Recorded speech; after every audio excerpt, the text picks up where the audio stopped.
My bad, y'all. Can you hear me? Welcome back. Welcome back. Welcome back.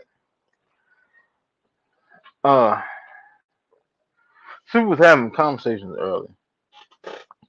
Did a little short impromptu show with me and James, and we were sitting there talking about, the Ruka Railroad trade, and I wanted to pertain that, even though there was other information that came out today, I wanted to keep that more to Falcon focus. And I was having conversation with, you know one one of our partners, uh a friend is, very near and dear to the asset. And we were just talking about grown man shit, like what people go through, and the effect of it upon each person, and the influence and all that stuff. And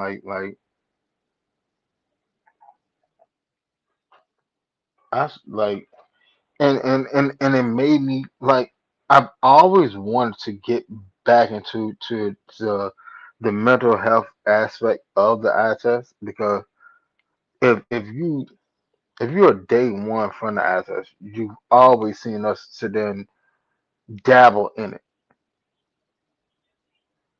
It's literally why our Indian slogan is, "Hey, we start out with fact and talk, and no telling where the conversation will go, but you can enjoy the ride along the way." You see what I'm saying? Like, what we're doing with the eye test isn't beholden to any one topic or one thing or one aspect. You know what I'm saying? Because our view of the eye test is fellowship beyond anything. Beyond what's going on with the Falcons, beyond whatever, like, it's fellowship.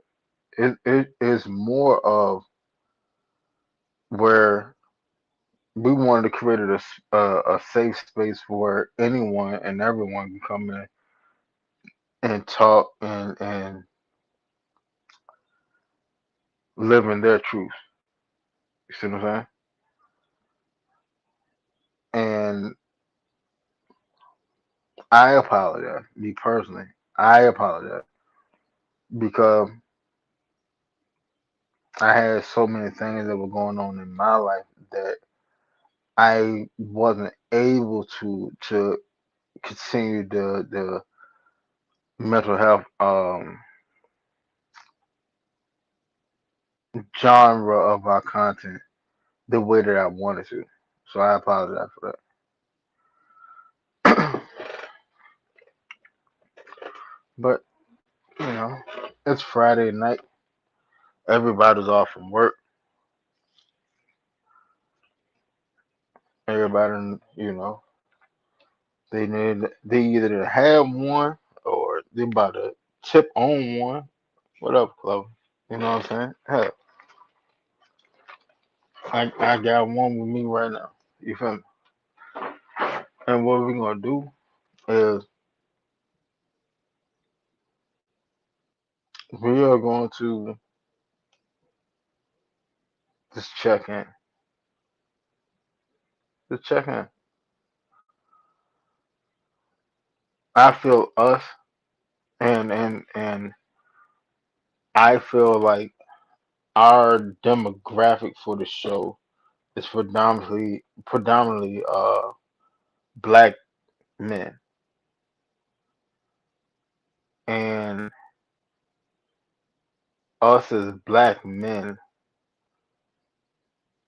we have been so focused on doing what doing what was told of us to be a male, to be a man, and even more a black man, that we never sat in and found healthy outlets.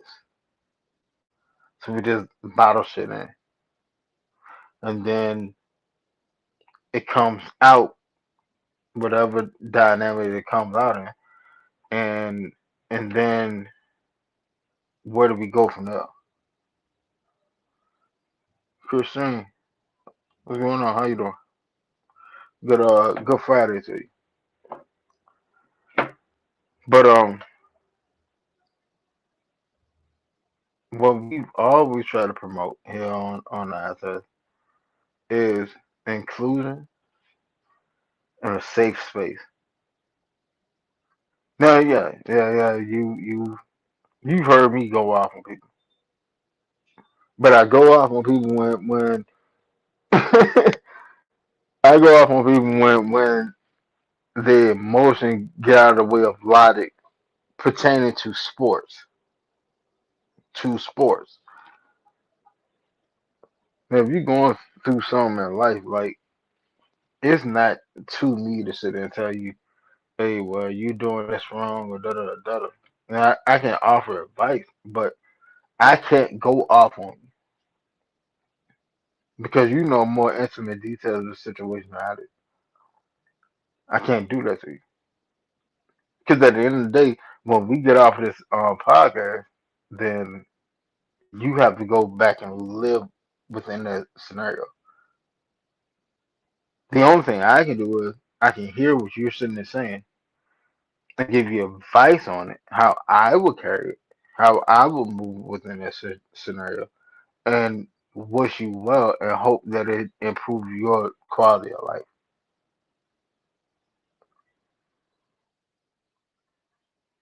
And I'm not sitting there saying that like I'm perfect. Hell no, far from, far from. Hell, I'm going through shit right now. I'm going through shit right now. Um, my ex is what is she not post with manic, hypermanic, borderline dissociative. Those are just the hot topics. Those are just the hot topics. And she's a therapist, but that's what they should say. Most therapists have most therapists have a therapist, which I respect. It's it's a struggle. It's a struggle where you know that you're seeing reality in its fullest, and in some aspects of their life, they're seeing a created reality, and that's a struggle. That's a fight.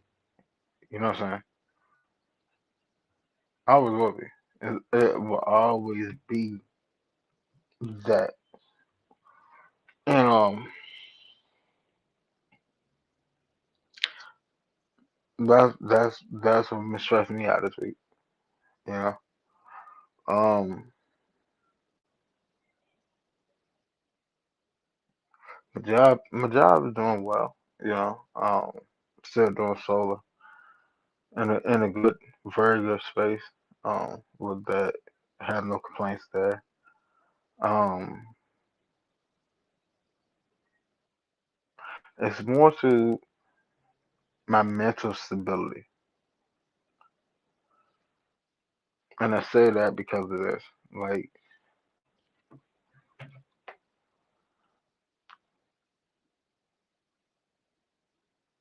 with with everything I go through daily, it wears on me. But I'm traditionally raised. I come from, the old school where we a man is just a man. You need to do this, that, and third, and everything else, suck it up and deal with it. And as a child, like yeah, that premise sounds good to you. It sounds good to you. This is what I got to do. This is what you aspire to do. Or what grandpa was doing, what dad was doing. They were doing this, they were doing that, they were doing this, they were doing that, and they in your eyes as a child, especially as a child, um, they were superheroes for you. You aspired to be like them. So you got a little bit older. Well, I can't say this or that. I say if you came from a broken home or a false truth home, then when you got a little bit older, where you could actually understand all the ins and outs that was going on within the family dynamic, it'll change. It'll change for you. And I feel like that those are wounds that us as men and as people we never learn how to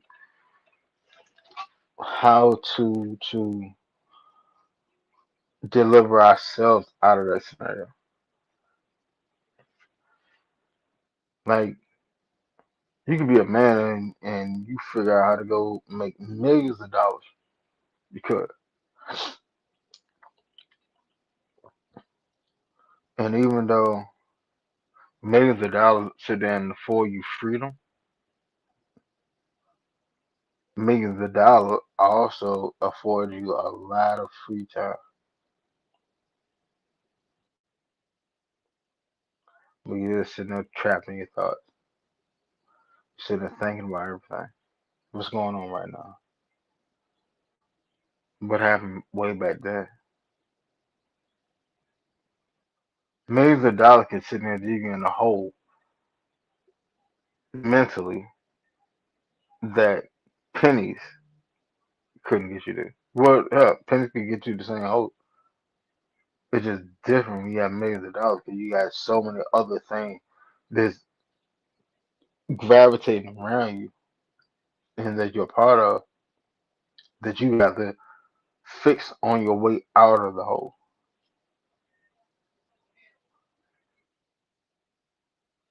Right?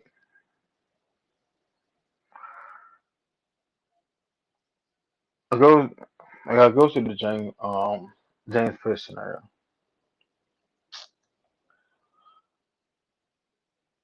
and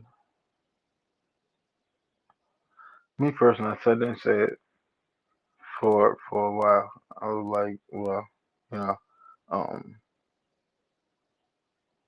I think he may get put out of the league,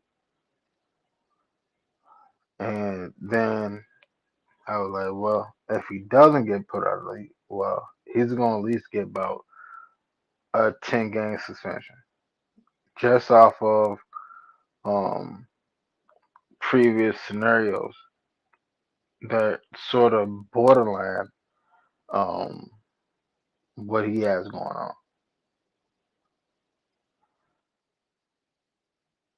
And kept sitting there saying, well, we'll know more, when more things are released. And then the Wakia's 911 call come out. It's leaked. I've listened to it. I've listened to it. And to sit there and say that is disturbing is putting it mildly. It's putting it mildly. And I will also sit there and say this. The police reports the thing that us on the access we gave y'all in accordance with the um the 911 call and 911 calls, um they line up. And when I say they line up, it lines verbatim up. Now, me as a father of a little lady that I'm trying to bring up in this world,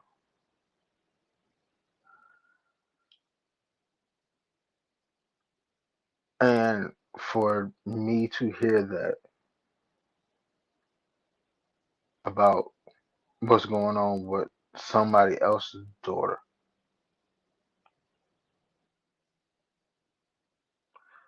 as a man, as a father, me and we sitting there and talking about, you know, as a Falcon creator, whatever. I'm a content creator, all that shit. Like, fuck that. As a man, as a father, to sit there and hear that phone call,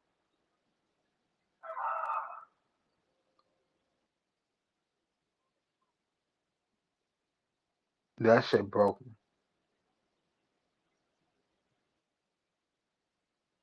I'm not gonna lie to you. It broke me.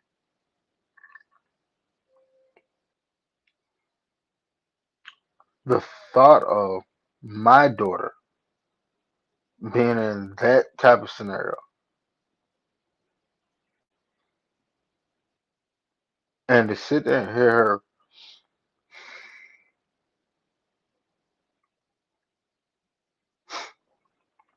to sit there and hear her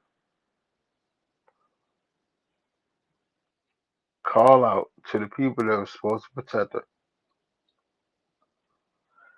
and sat on the phone with them for shit. Damn, I don't know, probably like 15 minutes.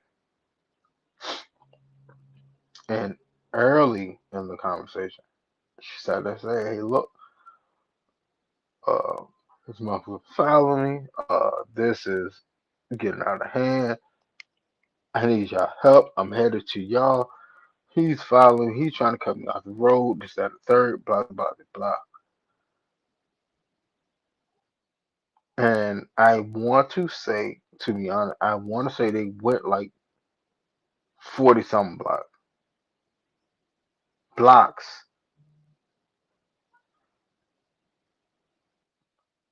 between her and the police station. I want to say they went like 40 something blocks because I believe at the beginning of the phone call, she said she was at like 54th or 55th, and I think the police station was like on like 90 or 99, some shit like that. It was somewhere up there. And you can sit there and hear, just literally sit there and just listen to it. Hear her sitting there talking. And you can sit there and hear her fright heighten more and more and more.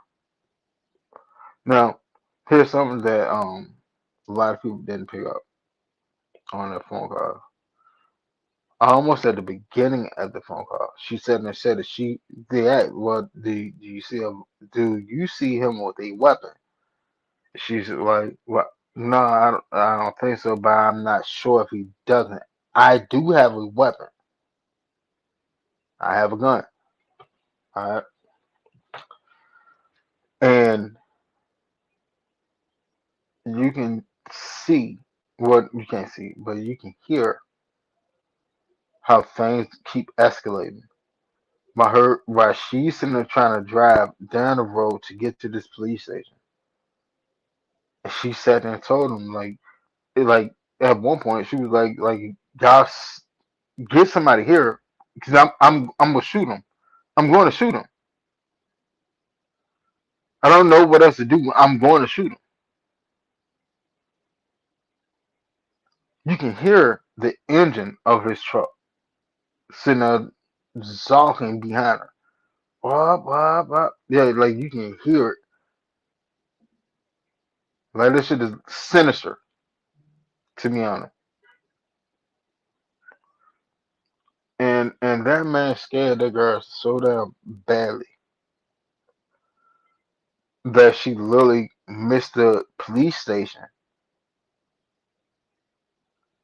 like 5 times.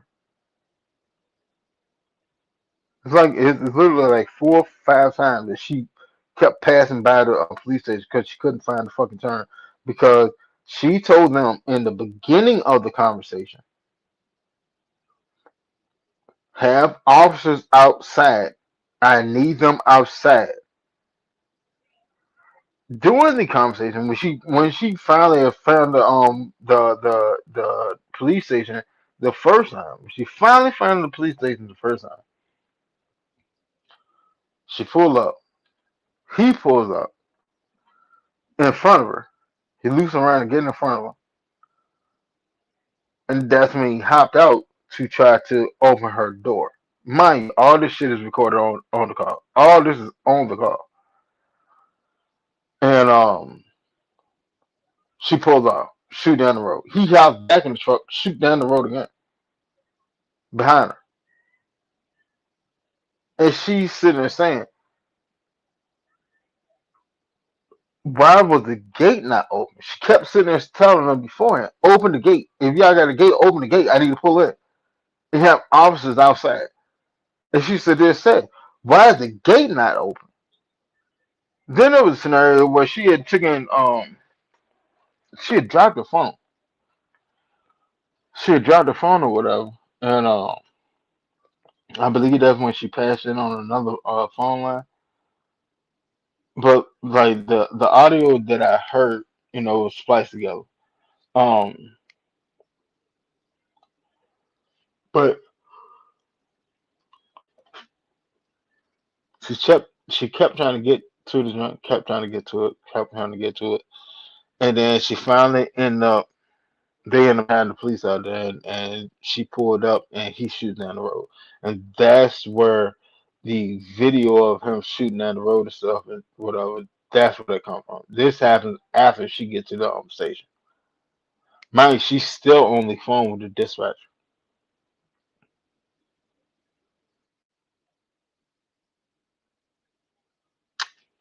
The dispatcher said and told her, um, well,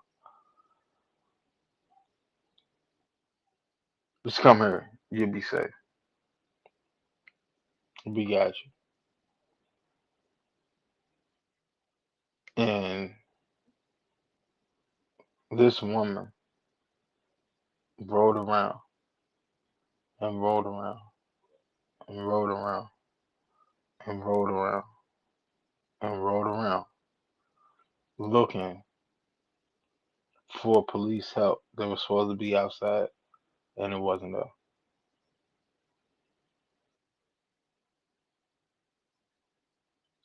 This woman was looking for an open gate and it wasn't there.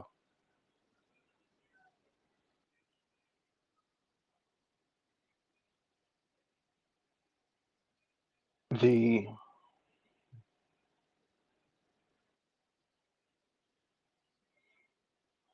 I commend her. I will say this at it. I commend her and her being a professional athlete. It showed. in the phone call because she multitasked uh, three different scenarios at once and held her composure. She was on the phone with the police precinct, or the operator. Uh,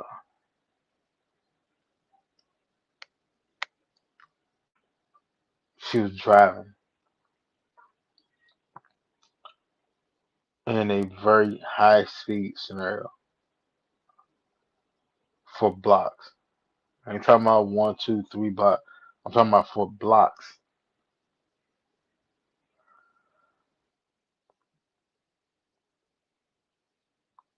And she was handling the Jane piss on your ass scenario, and without being trigger happy, even though she admitted to having a weapon in the car.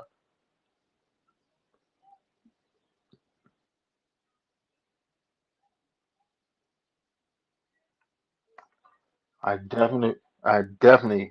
definitely commend Miss Ricky Jackson. Yep. Man.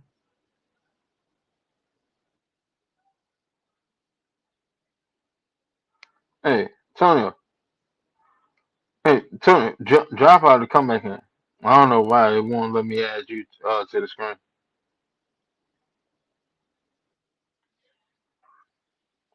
Yeah, though, man. Like I definitely commend her.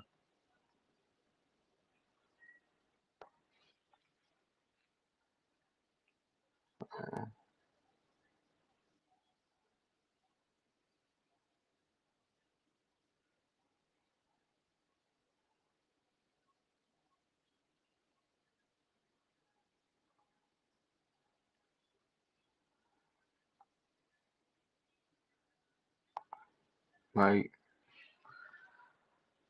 the thing. There we go. Yep. What's good? What's going on, but You got it?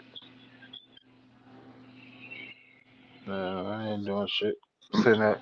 Man, hey, did you hear the goddamn phone call? The 911 phone call? Nah, I don't pay no attention to that shit. Cause Bro. it's more shit. It's more shit to it than that 911 call. Ain't no telling on what shit she said before then or what shit they did before then or none of that shit. But at some point in time, she got sick and tired of this shit. So you know how that shit get, bro. I mean, beyond that, like I sat there and watched. Sat there and watched the body cam jump that happened 10 days before when it was in the Uber. I watched the body cam jump, and that shit is bad. I'm gonna hold you. That shit is bad. Like it's more. It was more in like a situation like, all right, if if y'all can come to an agreement to get the fuck away from each other, we'll let the shit ride. But if not, The shit was James Pierce, toxic on both sides though, bro. no, like the officer talked to both of Right, that's what I'm saying. It was toxic on both sides. them. Exactly, exactly. Like I'm not negating that it was toxic on both sides. Here's my scenario. Once y'all done had that situation 10 days before, and then after that situation, she's sitting to tell you she don't want shit to do with you. Leave me the fuck alone. She block you and all this shit. Then you end up going to go get another phone or another text messaging apparatus or whatever. And then you go all the way across the country, and then you end up flying your ass all the way back across the country for this shit to happen. Come on, bro. Like, yeah, it's toxic on both sides, but You gotta admit, gotta like you gotta keep that shit about. That's some whole other shit. Some niggas don't know how to leave females alone. Look how many females be in domestic violence situations or females that get murdered every day, bro, because niggas don't Fact, know how to walk away. fact. And like I really hope that doesn't be the outcome of this scenario. Mm-mm. I Trust really me. hope that. And Trust me, right now, that man unlearned because you gotta look at it. Right now, he not really feeling, look at the lifestyle that he already started last year. The lifestyle that he started last year with the money that he already had. Now with all the legal troubles and stuff like that, and then and I ain't gonna say it's a chance. It's a definite that he gonna get suspended and not get paid them games. Like it's a difference. Like you gonna go through the struggle when somebody can touch your pockets, bruh, and them white folks can threaten you with time or probation or whatever. It ain't gonna take them long to learn. No, it ain't gonna take them that long to learn it. No means well, no.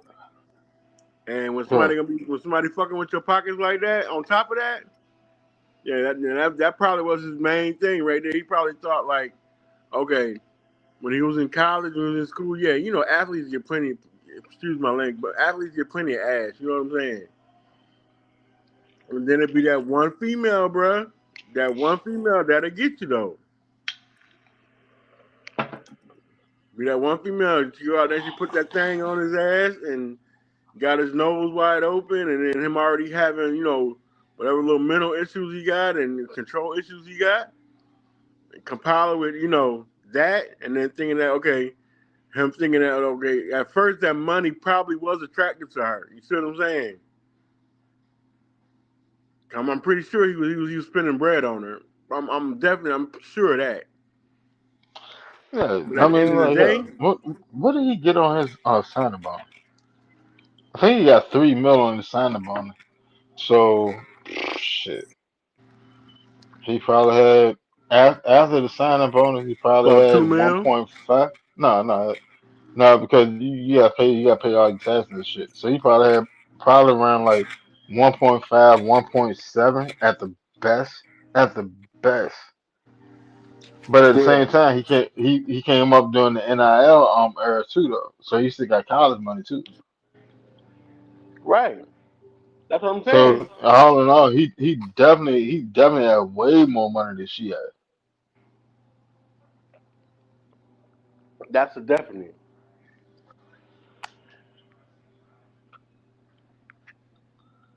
So you know what I mean, like, but at the same time, like, I think guys, and I'm gonna say this to our bro. I think black men, well, men period. I think that they yes, financial stability does give you a modicum of a power. Hey, you gotta Yes, it does. understand, bro. But Money make a isn't nigga cute. You understand what I'm saying? exactly, Money will make exactly. a nigga cute for real. Real talk. And and what I'm saying is this, like within that dynamic,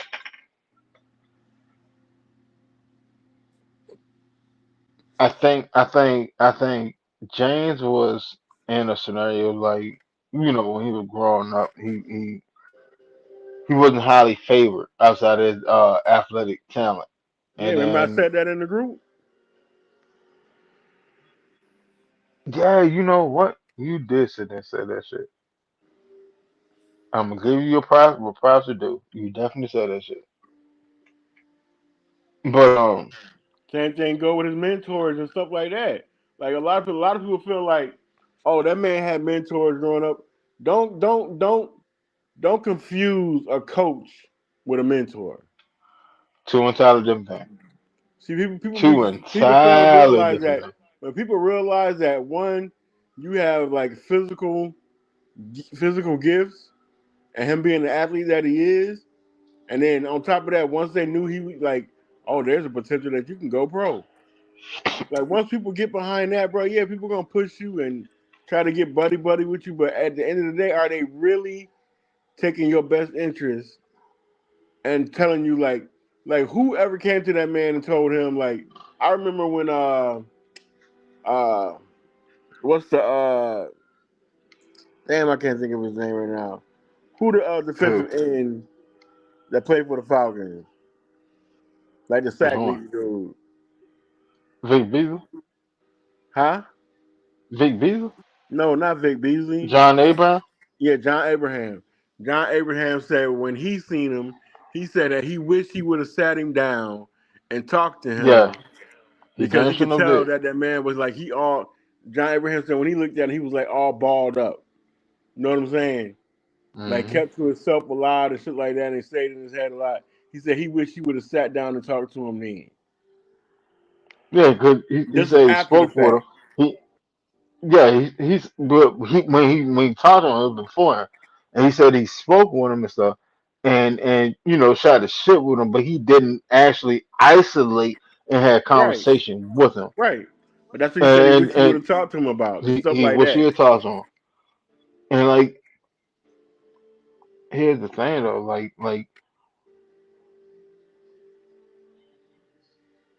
for one, I love that ex Falcons are prevalent within this organization.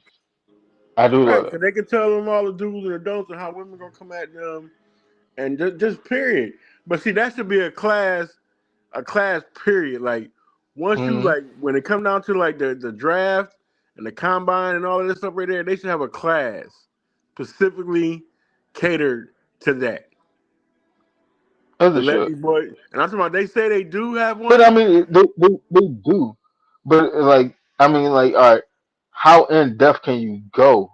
You can't really go, but so in depth because every situation is different for every person. So there's only but so far you can go down that rabbit hole.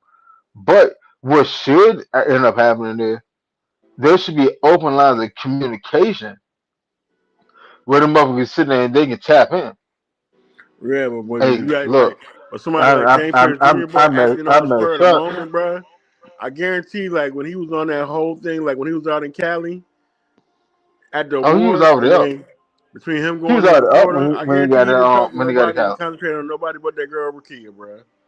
That Yeah, bro, he was already up when he went to California. Like he was already on all bullshit when he got to California. And it was just more the situation. Probably like I mean shit. I've been there too, and it probably is man shit man. They goddamn that girl. She don't answer the goddamn phone.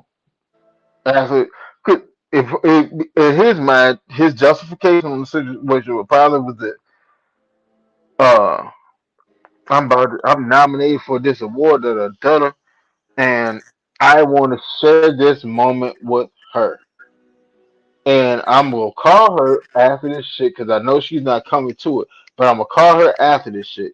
And if she called, then I'm gonna leave her ass alone. I mean, if she don't answer, I'm gonna leave her ass alone. And if she called, we're gonna go ahead and rock with it. And then when he called her, she didn't fucking run and pick up the goddamn phone, and then nigga spazzed the fuck out. I'm about 99% sure that's what ended up happening. yeah, Cause I've been there. but We've been through it. even in that though, bro, like most dudes got to understand this, especially when it comes to like yeah, a lot of times we will okay, you know how we be sitting there and be like, I'm done fucking with this female, whatever, whatever. Uh I huh. ain't gonna call her no more and shit like that. And then an You hour end up later, calling a couple hours later. you you see yourself calling her ass. You know what I'm saying? Like, And just to see if she pick up the phone. Just to see if she yep. pick up the phone. Yeah, bro, man, we been there. Ain't gonna Like text her and that. say some more crazy foul shit just to see if you can get a Damn right. reaction out of her. Like That, shout out man, that's what I fuck said. each other. Like That's why I laugh at the niggas that was in the group, bro. Like in ABG, I was like, it's amazing how a lot of y'all can be like Ask well, Callie. like make it seem like they ain't never went through nothing with no female. You know what I'm saying? Like they ain't never did nothing like dumb for no female because they have. All men done At did it, that bro. age. Yeah, at All that men done age, did it. You gotta look at that man is young. Buddy, like what, 22, Right, 23, that's what I'm saying. He's 23 top. young. Now, don't get me wrong. Don't don't don't don't misconstrue my recognition with acceptance. That's not the scenario. Oh But no, that's just no. I'm talking about from a level I of. understand. I I'm talking about from a understand level what of happened. maturity wise, bro. The man ain't really Yeah, lived life like that yet, and yeah. he probably I understand what the hell happened and he was probably completely. used to having. He's been conditioned to a point like most athletes. At most athletes, when you're an athlete, bro, you get a certain amount of attention, bro, that the average person normally wouldn't get. But never said. So I guarantee on campus, bro, on campus, when he was on campus and he was playing football and he was all in the news and talking about he going, going pro and all of that good shit right there. I Well, guarantee that man okay. could at that point in time he was probably used to getting any girl on campus that he wanted. Yeah, like at that time when he was in college, he like no bullshit. When you know us fellas, like we sit there and joke about this shit. But now somebody saying when James Pierce was on campus, he probably was tank top Tony. I am gonna hold you. I'm gonna be honest with you. He probably was tank top Tony. Exactly. And it happens. It happens. Now, God wish him the worst and all that. I don't. I don't. But me as a father that has a daughter, Yeah, I got I two of need, them. yeah. In that scenario, I need understanding, and then I need compensation. And I'm not talking about financial compensation. I'm talking about something that equals up to the scenario. Mm-hmm. Whether that's jail time, the game suspension, whatever. I need the compensation to be as egregious as the scenario. Mm-hmm. Like I'm not, I don't give a fuck about money at this point. Money is the last thing on my mind. But somewhere along the line, like there has to be like the first law of physics is for every action there is an equal and opposite reaction because energy cannot be undestroyed. It can only be moved, shifted, or continued. So if the energy in that scenario was him doing da da da da blah blah blah, the energy has to flow. It has to carry on to Mm-hmm. match the energy. Make like I tell anybody. If a motherfucker on some bullshit, and then they realize and you call them out on it, and then they realize that you, yeah, well shit, man, bro, I was on some bullshit. No, make your apology as loud as your mistakes. Mm-hmm. Always, always make your apology as loud as your mistakes. It has to happen because energy cannot be destroyed. So keep the same energy. But Yep. I mean, like, with your homie, man, like, as a father, like, you know what, Antonio, give me a second, cause I'm gonna try to pull up the goddamn the call.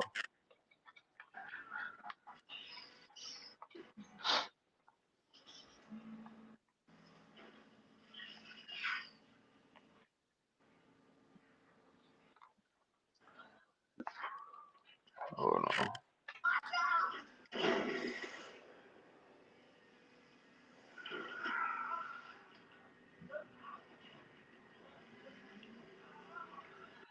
cause I want y'all to actually hear um what was going on, and until I put the stream out. permissions on the fucking laptop, I can't actually share screen. But what I'm gonna do is I'm gonna put this shit on a tablet and play it off the tablet so y'all can hear it, and then we can go through it. Cause like her initial yeah, his thing her initial phone call to 911 is roughly about shit down there 20 minutes. No bullshit. And then that,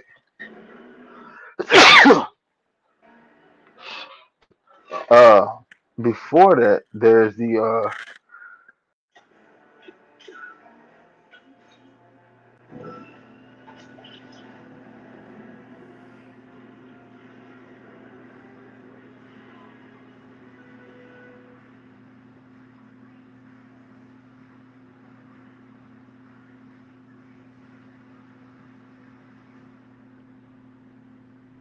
The only reason why I don't put a Yep. whole lot of thought into like the 911 calls or Shit. how Hey, they deal with the Tony, police and Tony, like keep that talking. I'm about to come back in. because a lot of times, when it comes down to it, like if you look at any woman that's like, let me see, what's the best thing I can say without my wife getting on my ass. If you look at a lot of people, like if people be in a point where like they feelings hurt or they like, on some, you know, this nigga gonna pay type shit, or just want bad for your ass. You know what I'm saying? When they talking to the police or whoever, they gonna make it. They gonna tell some of the crazy stories. I'm not saying I don't condone nothing that JPJ did, bro. Nothing, nothing. Cause no means no, and when somebody tell you leave him alone, just leave him alone. But I'm not gonna say like I had to learn that growing up. You know what I'm saying? Just on the whole thing of like, don't call, don't text, don't try to go see him or none of that. When somebody is done, just be done. My whole just thing, let it and I go. had to learn that like, if you want to circle that block, go ahead and circle that block, but don't come back here. You know what I'm saying? Fact. That's where I'm at with it. So, but when it comes to like me, like where your focus should have been, like yeah, somebody should have told him like right now, bruh, you being a rookie and look at the position that you in right now. Focus on your career, cause the women gonna be there. You know what I'm saying? The women gonna be there, but it's just that one particular one. Like I guarantee, when in the beginning when he started dealing with her, it was nothing like that. But then when his controlling ways probably came in and stuff like that, and to the point where he got controlling and the controlling niggas get physical, bro. Try to tell you what Oh, you can fact. wear.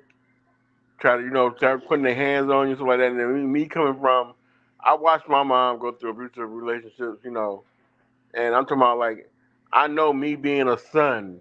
Why did somebody put their hands on my mama? I know I wanted to bury a nigga. You know what I'm saying? But then I can only imagine like me having like I got a 26-year-old daughter, I got a 19-year-old daughter. My 26-year-old daughter, she worked for the CDC, and one dude when she was in school actually tried to put his hands on, try to fight her. I had to go up there and like I didn't want to put my hands on nobody's son, but it happened.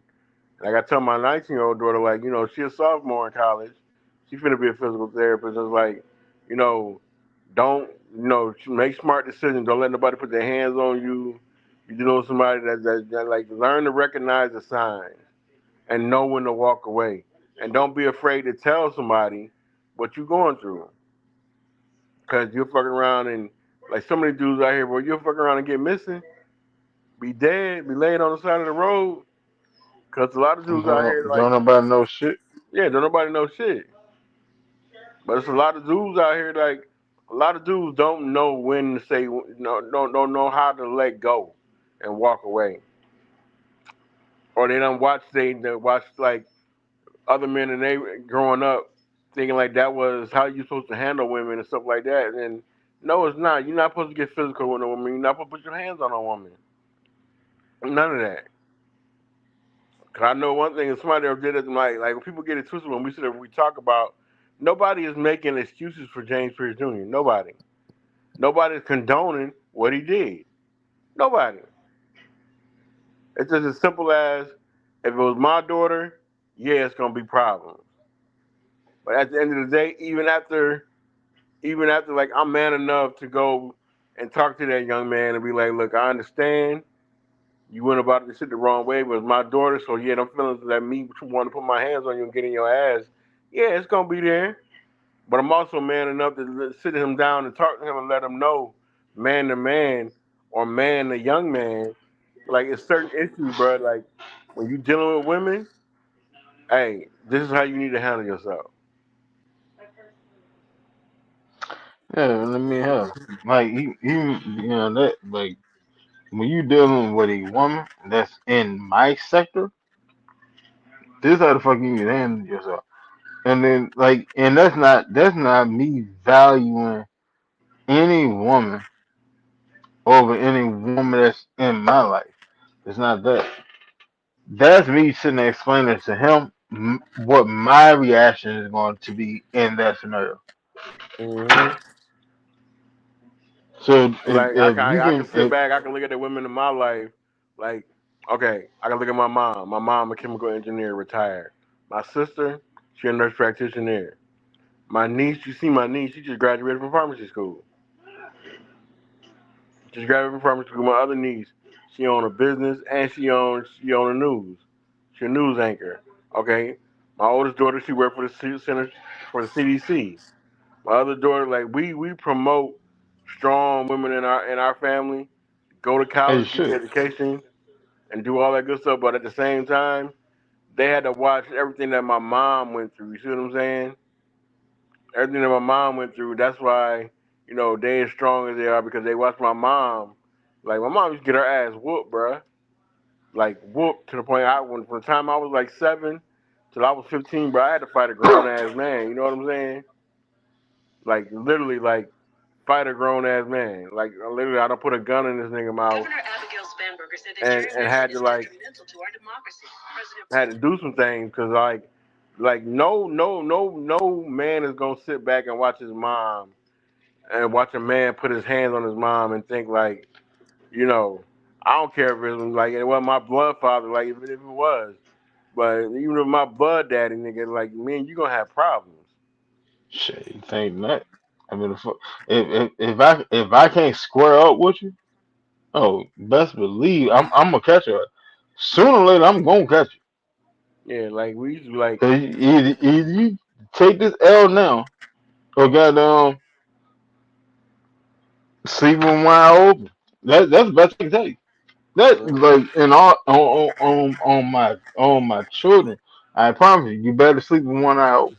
Cause I'm gonna do something to you. Yep. Ain't no getting And around it. I can tell you just like this, the three men that I'm gonna know my mom dealt with in my lifetime, bro, from my sister's father, hey, he was the greatest father in the world, bro.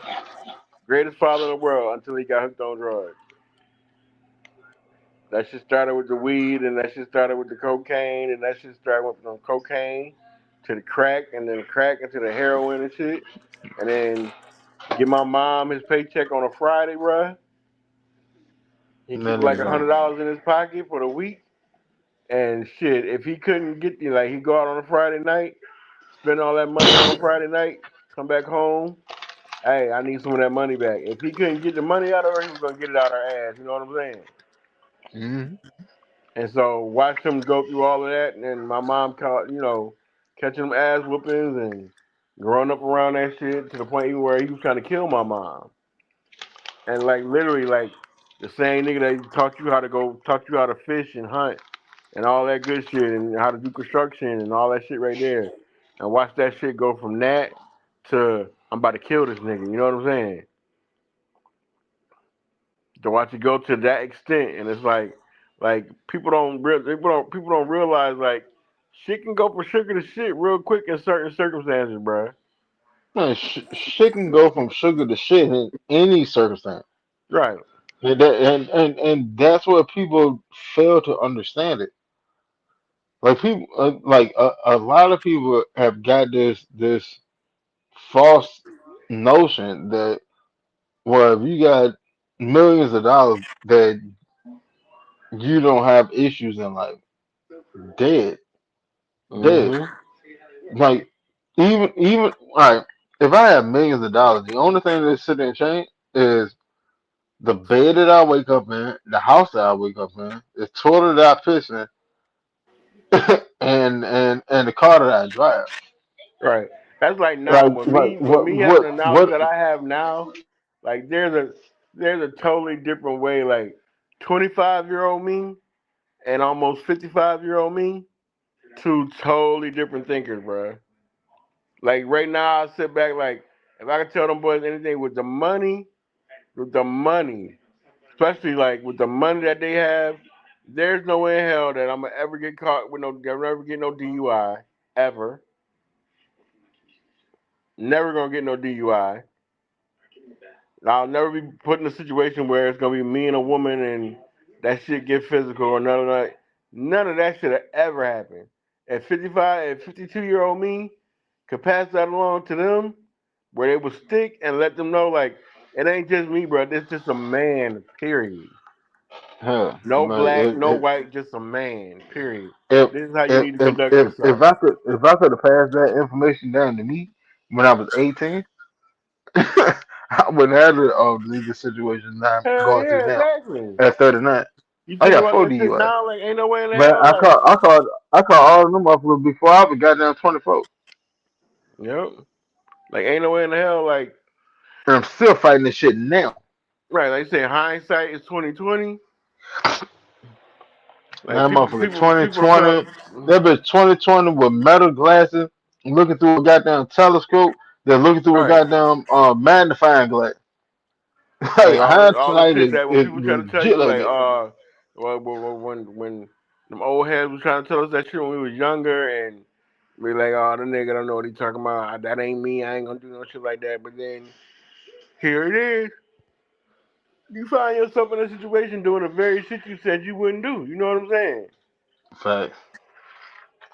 And And ain't no way around that shit or nothing like that. Ain't no way around it. It is a what it lot of is. a lot of people don't think they will do such and such and such until a situation, a similar situation, is presented to them. Like like a lot of people is so consistent and controlled within their environment that when they get to an actual scenario that we should then speak about and report about and all this other stuff, they never actually been anywhere new near it because they never been in those type of scenarios. Now, Right. that's not a knock on them. It's not a knock on them. But I can't sit there and actually hear. I well, hold on. I can sit there and say that. Like if you came from an environment where certain things were happening, and then you speak about it when you got beyond that point. Oh, what's going on, Wallace? Um, and you got beyond that point, and you trying to kick game down. All right, bet. But if you never seen that side of the track, and you just sitting on the outside looking in, well, shit, I would never do that. Like, I can only take what you're sitting there saying with a grain of salt because you never had it. You was never even afforded the opportunity to be in a scenario like such. So you can't sit there and say what I would do in that scenario Right, but because that's what I was you talking never about had to earlier. live with that thought process to even get in that type of scenario. But that's what I was talking to you about earlier when I was saying like a lot of people you can sit back and you can listen to people and listen to them talk and stuff like that, but it's just like my personal experience. I've sat back and I listen to people talk about cancer, right? And when people sit up there and they tell you about cancer, you be like, I don't think I can handle that, or or for me to go through that, I don't think I'll make it through that, or whatever, whatever. But watching watching my girl go through cancer, bro. Like, there's a difference when cancer is within your household, where cancer becomes life. You know what I'm saying? When cancer becomes your everyday, and you sit up there and you can watch, or you can take your wife to these appointments, and you can watch them come out with these big ass red tubes with skull and crossbones on it, and inject this shit in her port, and watch her. Even after, because it's not like it's an immediate effect when you're getting cancer treatment, especially when you're going through chemotherapy. When you're getting red devil treatments, bro, when I'm telling you, you go in there and it's all ages. Little kids, little babies, old people, young people, every age is in this room, bro. And everybody is basically getting the same shit. And it's like watching her on a Wednesday. Like, her appointments are every Wednesday, bro. Every Wednesday. We go in there, sit down. A lady coming there just nice enough because she losing her mom. Like, she just felt like the only thing she could do was like try to help people get through it, and coming through there massaging people feet and buying them socks, and giving them snacks while they going through the chemotherapy. Like, you know that was her way of showing her support for her mom, because her mom passed from it. So that was her way of helping people. Dude, when I tell you, them people come out there and they bring this big ass red tube up, bruh. Big ass red tube. And when I tell you this shit got skull and crossbones on it, and they sit up there and they inject this shit to the port that's connected to your heart, bruh. This same shit with skull and crossbones got to go through your heart.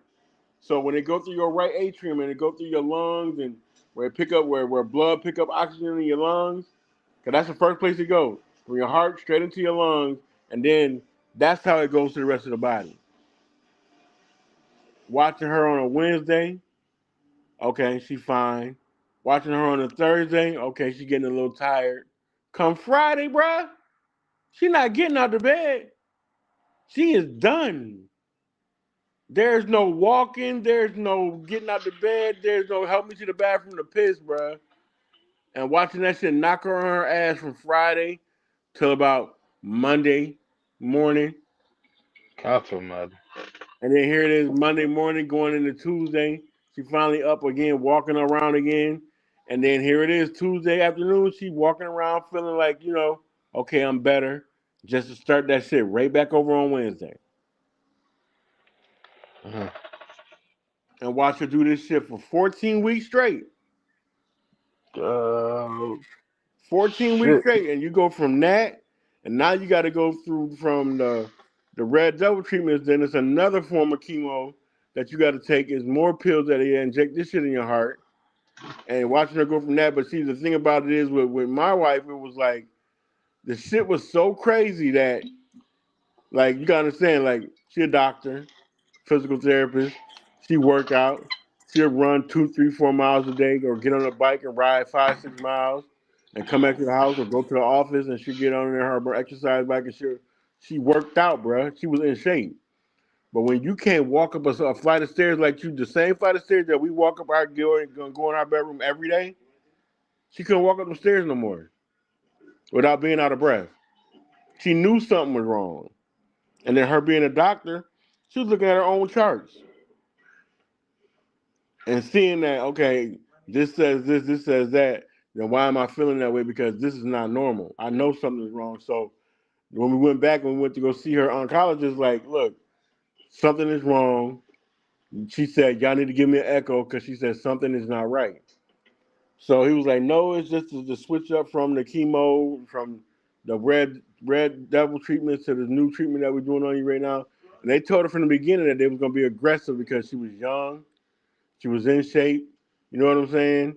And that she was stage 3, damn near stage 4, and that because her cancer was breast cancer, and it basically it wasn't attached to the lymph node, but it surrounded it basically encased itself around the lymph node.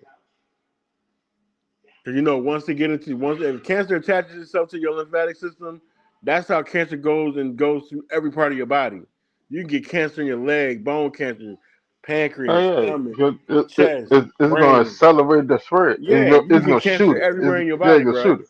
So Kept on begging for this echocardiogram every week. And she was like, no, something ain't right, baby. Something ain't right. Bro, to watch her. But the craziest part of all this shit, bro, that I remember, and I talking about, that's why I sent y'all the picture today. And they were like, my wife bad, bro. She is fucking beautiful. And I'm talking about bad. Yeah, you got yourself one, young man. You got Yeah, I'm talking yourself about a she young man. bad, bro. But I'm talking about to the point where like every night, like she was like nothing really changed about our nightly habit where she would get into bed and get up under me and I like playing her hair and shit like that. But I remember this night so fucking clear. And this was after her parents had moved in with us because they wanted to be there to support her during cancer treatments and shit, right? So I'm laying in the bed, I'm sitting there laying in the bed, and I'm like playing in her hair until she fell asleep in my arms. So I go outside and I get ready to smoke me a blunt, whatever. And her daddy out there sitting on the deck, and he's just sitting out there. I can see him, he out there. Dude, the shit was so crazy that when he handed me the blunt and I grabbed the blunt to light and I picked my hand up, bruh, as long and pretty and black as her hair is, bruh, that shit was all entangled in my fingers. All her hair was falling out at the time. And I remember me and her dad sat there on that deck and we cried like hell, bro, because it was like I was just at a point where like I just didn't know what the fuck to do. So after that, bro, it was like the next day I came home and she was standing in the tub and she was crying, and all the kids were standing in the bathroom, and she was All standing the there. hell coming up. She was standing there with the clippers, and she said, "I want all." She said, "I told the kids, she said, I want all y'all to get y'all pass and cut my hair off." And she said, "Baby, when they get done, I want you to clean it up and cut it off. I want to just cut it all off." Dude, when I sat there, bro, when I tell you we all was in that bathroom crying like babies, bro, sat there and cried like hell to the point where the shit was so crazy because she kept on begging for this echocardiogram. So finally they said, okay, we're gonna give you echocardiogram.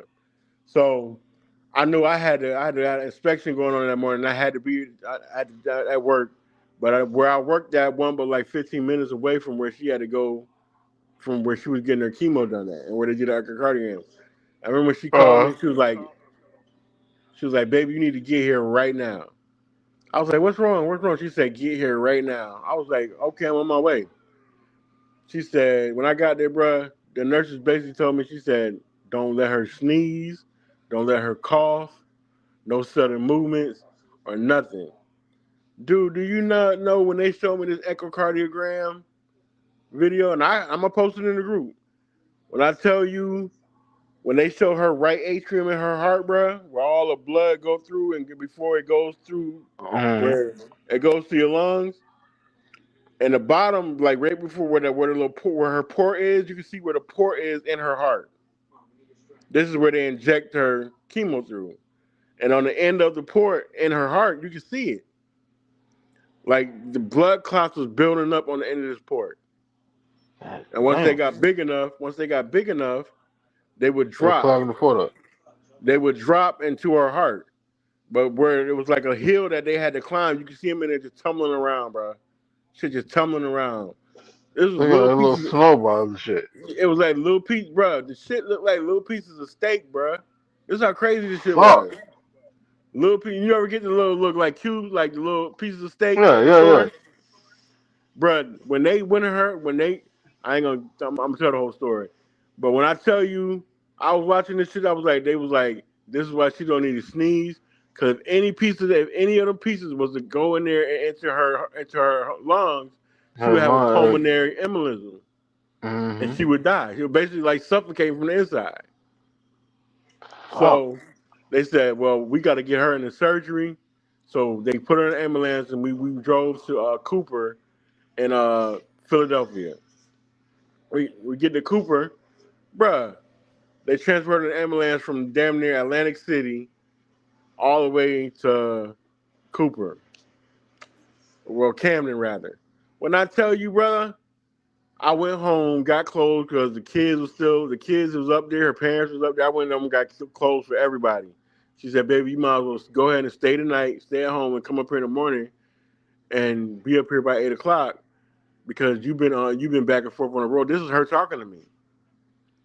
But this shit, bro, when I tell you, that's why when I posted that picture today, and when I sit there and I look at her and I smile the way that I do, it's because I remember that day so fucking clearly. When I got to the hospital, her whole fucking family was there. By that time, I'm talking about we in the like the family room. We like 30 deep up there, bro. And I went back there. Her mom was back there with her, and I was the last one in the room with her. And we were sitting there, and she said, she handed me this paper, right, and an envelope. And I was like, "What's this?" She was like, "If anything go wrong, she says I need you to read this to the kids." I was like, "What you mean anything go wrong?" She said, "Because they said it's a 50-50 chance.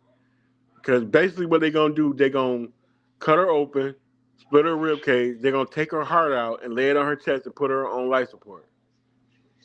Because they got to go in her heart to go in there and get these pieces of meat out of there." So we sitting in there, we both sitting there, I'm like on the side of the bed, I'm crying. She crying. And it's like, to even... Shit, nigga, this shit got me crying. Go ahead, though. Go to ahead. even fathom losing her, you know what I'm saying? Like, this is the same girl, like, we grew up in the same hood. We got divorces at the same time. We went to the same elementary school, same middle school, same high school. My sister, her sister, best friends. I knew her dad ever since I was a little kid. And she my best friend on top of all of that. To watch her and do what I'm talking about, this was like the longest hallway when they said, okay, we ready to go to surgery. And dude, I'm saying I stood there at the room, and they took her bed out in the hallway and they started rolling her down the hallway, bro. When I say I sat there and watched her until I couldn't see her no more, and before she went around the corner, she stopped them and she leaned up and she looked at me and she said, "I love you." And I remember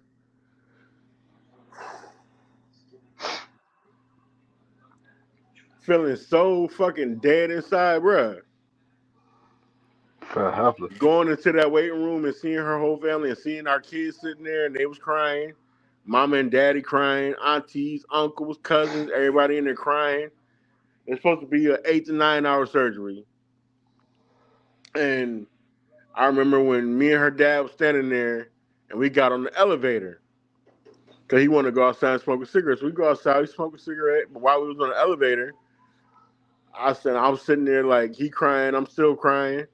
And I handed him the letters for the kids. I said, if I can't do this, Poppy, I said, because you know my wife Puerto Rican. I said, so Yeah. if I can't do this, Poppy, I'm going to need you to get this to the kids because I don't know where my headspace is going to be for me to be able to sit my kids down and talk to them and tell them, like, your mama wanted me to tell you this and read this to y'all and be able to do it. But I gave it to him and he read it. The man read it and collapsed on the elevator, bro, to the point where I had to pick him up and carry him out the elevator and sit him down outside. And he was like, bro, that was a hard one right there. But, bro, when I tell you 8, 9 hours go by, we still sitting there waiting. And while we sitting there, a chaplain walks into the family room. A chaplain. Mm-hmm. We seen this motherfucker walk into the waiting room. And like 8, 9 hours don't went by. And it was like, what the fuck taking so long? So when you see a chaplain coming in, we automatically thinking the fucking worst. The worst, yeah, most definitely. So when he said, "Is the Ramirez family in here?" We was like, whew. I said, "Boy, you better get your ass whooped." That's what I told him for scaring us like that. But when I tell you, like when the nurse came in and she said she's out of surgery, whatever, whatever. Now, mind you, they cut her down her chest, opened up her rib cage, took her heart out, laid it on her chest, and cut it open and took all of the stuff out, put it back in her chest, put the staples and shit in her sternum and rib cage and shit like that, sewed her back up. When I walked into the fucking room, bruh, She was sitting straight up in the bed, straight up in the bed. When I walked in the door and she was smiling. And I was like, thank you, Jesus. I remember she had to stay in the hospital for like another 10 days after that. 10 days after that. And then I remember when I came and I took her home. And I'm gonna post all the pictures in the group. I'm gonna post that video, the pictures, all of that. And I'm talking about to literally see her like sitting in the back seat of the car, and she had this like foam thing against her chest. Bruh, we was home 2 days. Do you know this heifer was driving, trying to go to work? Trying to go to work after 2 days. I have open heart surgery. 2 days. And I watched her, and then you guys understand, after they found out all this stuff was in her heart, she had to start chemo over again. Had to start it over again. Watched her go through all of that. Then watched her go through a double mastectomy, bruh.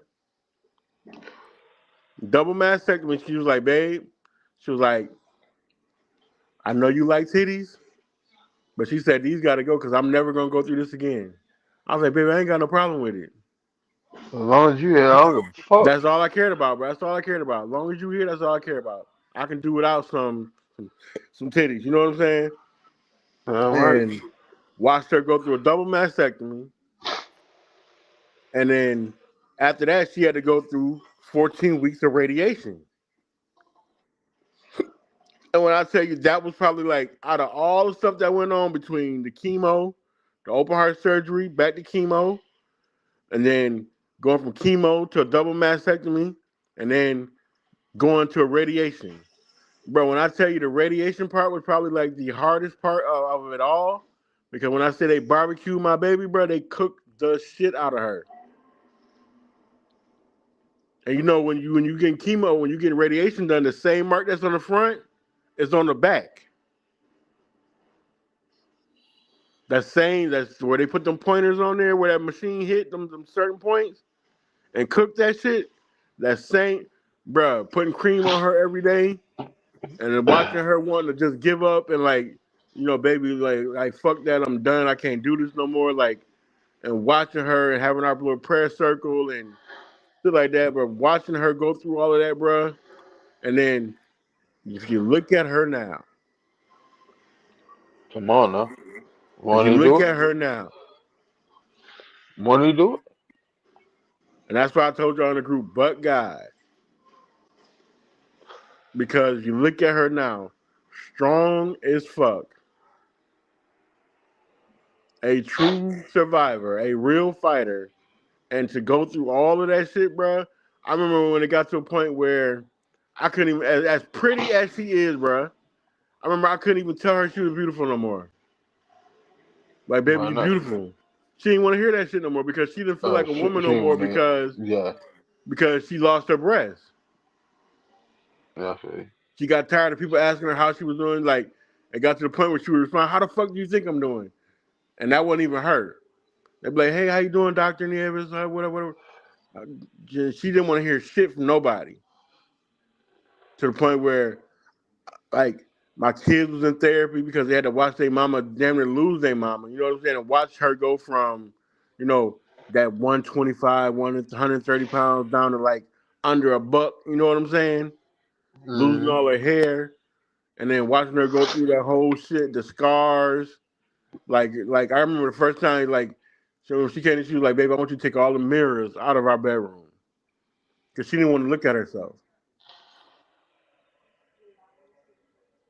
All But right. I can remember when I was just sitting there and I told her, like, I like it got to a point where I like when I had to like grab her and sit her down and let her know, like, I And love you. outside.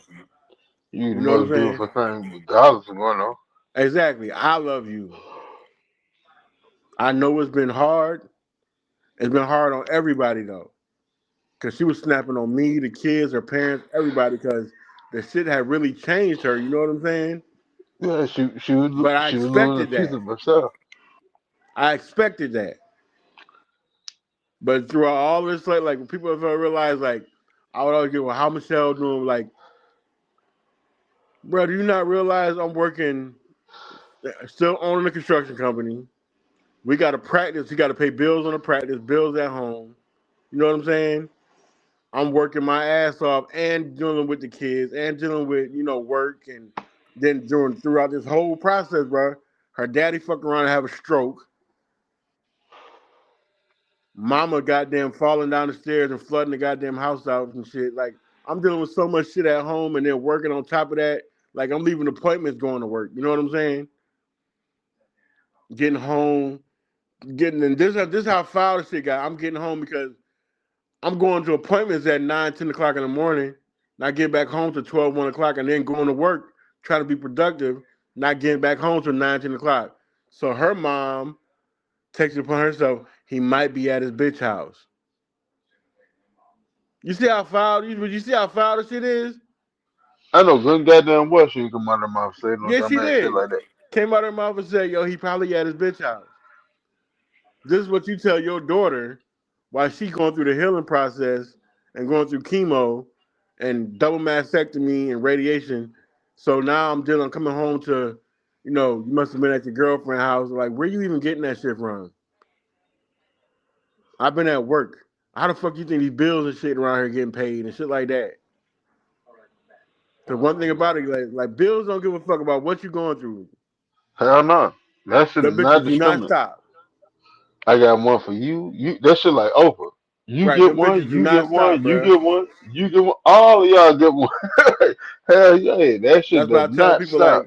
Like throughout that whole process, I remember one day, like it was her grandmother like 99th birthday, and we was going through this whole process. This going on. This like going on like 2 years. We've been going through the whole battle with cancer and shit, right? I remember one Uh, day we leaving her grandmother's birthday party, and me and her cousin was walking. One of her cousins that's like her best cousin. He pulled me to the side. He was like, so how's everything going? How's Michelle doing? Whatever, whatever. So I let him know, like I tell everybody else, she's doing good, whatever, whatever. And started to turn around and walk away. He was like, Tony. He was like, how you doing? and that was the first time you heard that shit in who know how long. Bro, when I tell you I sat there outside and broke down and cried like a baby in the parking lot, bro, Nigga, because bro, so, I've literally been sitting there crying off and on for the past goddamn 15 minutes, and this is your story. This is your life. and I'm talking about like, bro, when I like sat there and turned around and I like broke down and started crying because I was like, bro, you know what? Out of all this time when I said watching my kids break down and watching her parents lose it and watching her daddy have a stroke and watching her through the treatments and the struggles at home and the open heart surgery and you know and then the shit came to me like it was probably like a week after, bruh. I'm laying in the fucking bed, knocked out. I hear the lawnmower in the front yard. I'm like, who the fuck is outside cutting the grass? I look out the window, it's her. A week Yo, removed from lady, open heart surgery. A come week on now. removed from open heart surgery. I go out there and I literally like never yelled at her ever until that day. And I opened up the front door and I stood there and I ran down to her like she was like making a design, like because it was Yeah, always her. yeah, Like yeah. I'm like, baby, no. If you don't get your ass up in this If you don't goddamn get house your ass in the right house now, and right go lay now, right your now. ass down, and she's me and her in the front yard just daily like going at it like no, there is no. You're gonna keep going. You're gonna keep doing this. No, you're going to stop and you're going to take your ass in the house But you know because the what shit was though? so crazy to me. That Like, little that little moment right there, that little moment right there was so indicative of y'all love that I don't know if you understood it at that moment, but it happened because I mean that's your old lady, and you want the best for her, you want to protect her at all costs.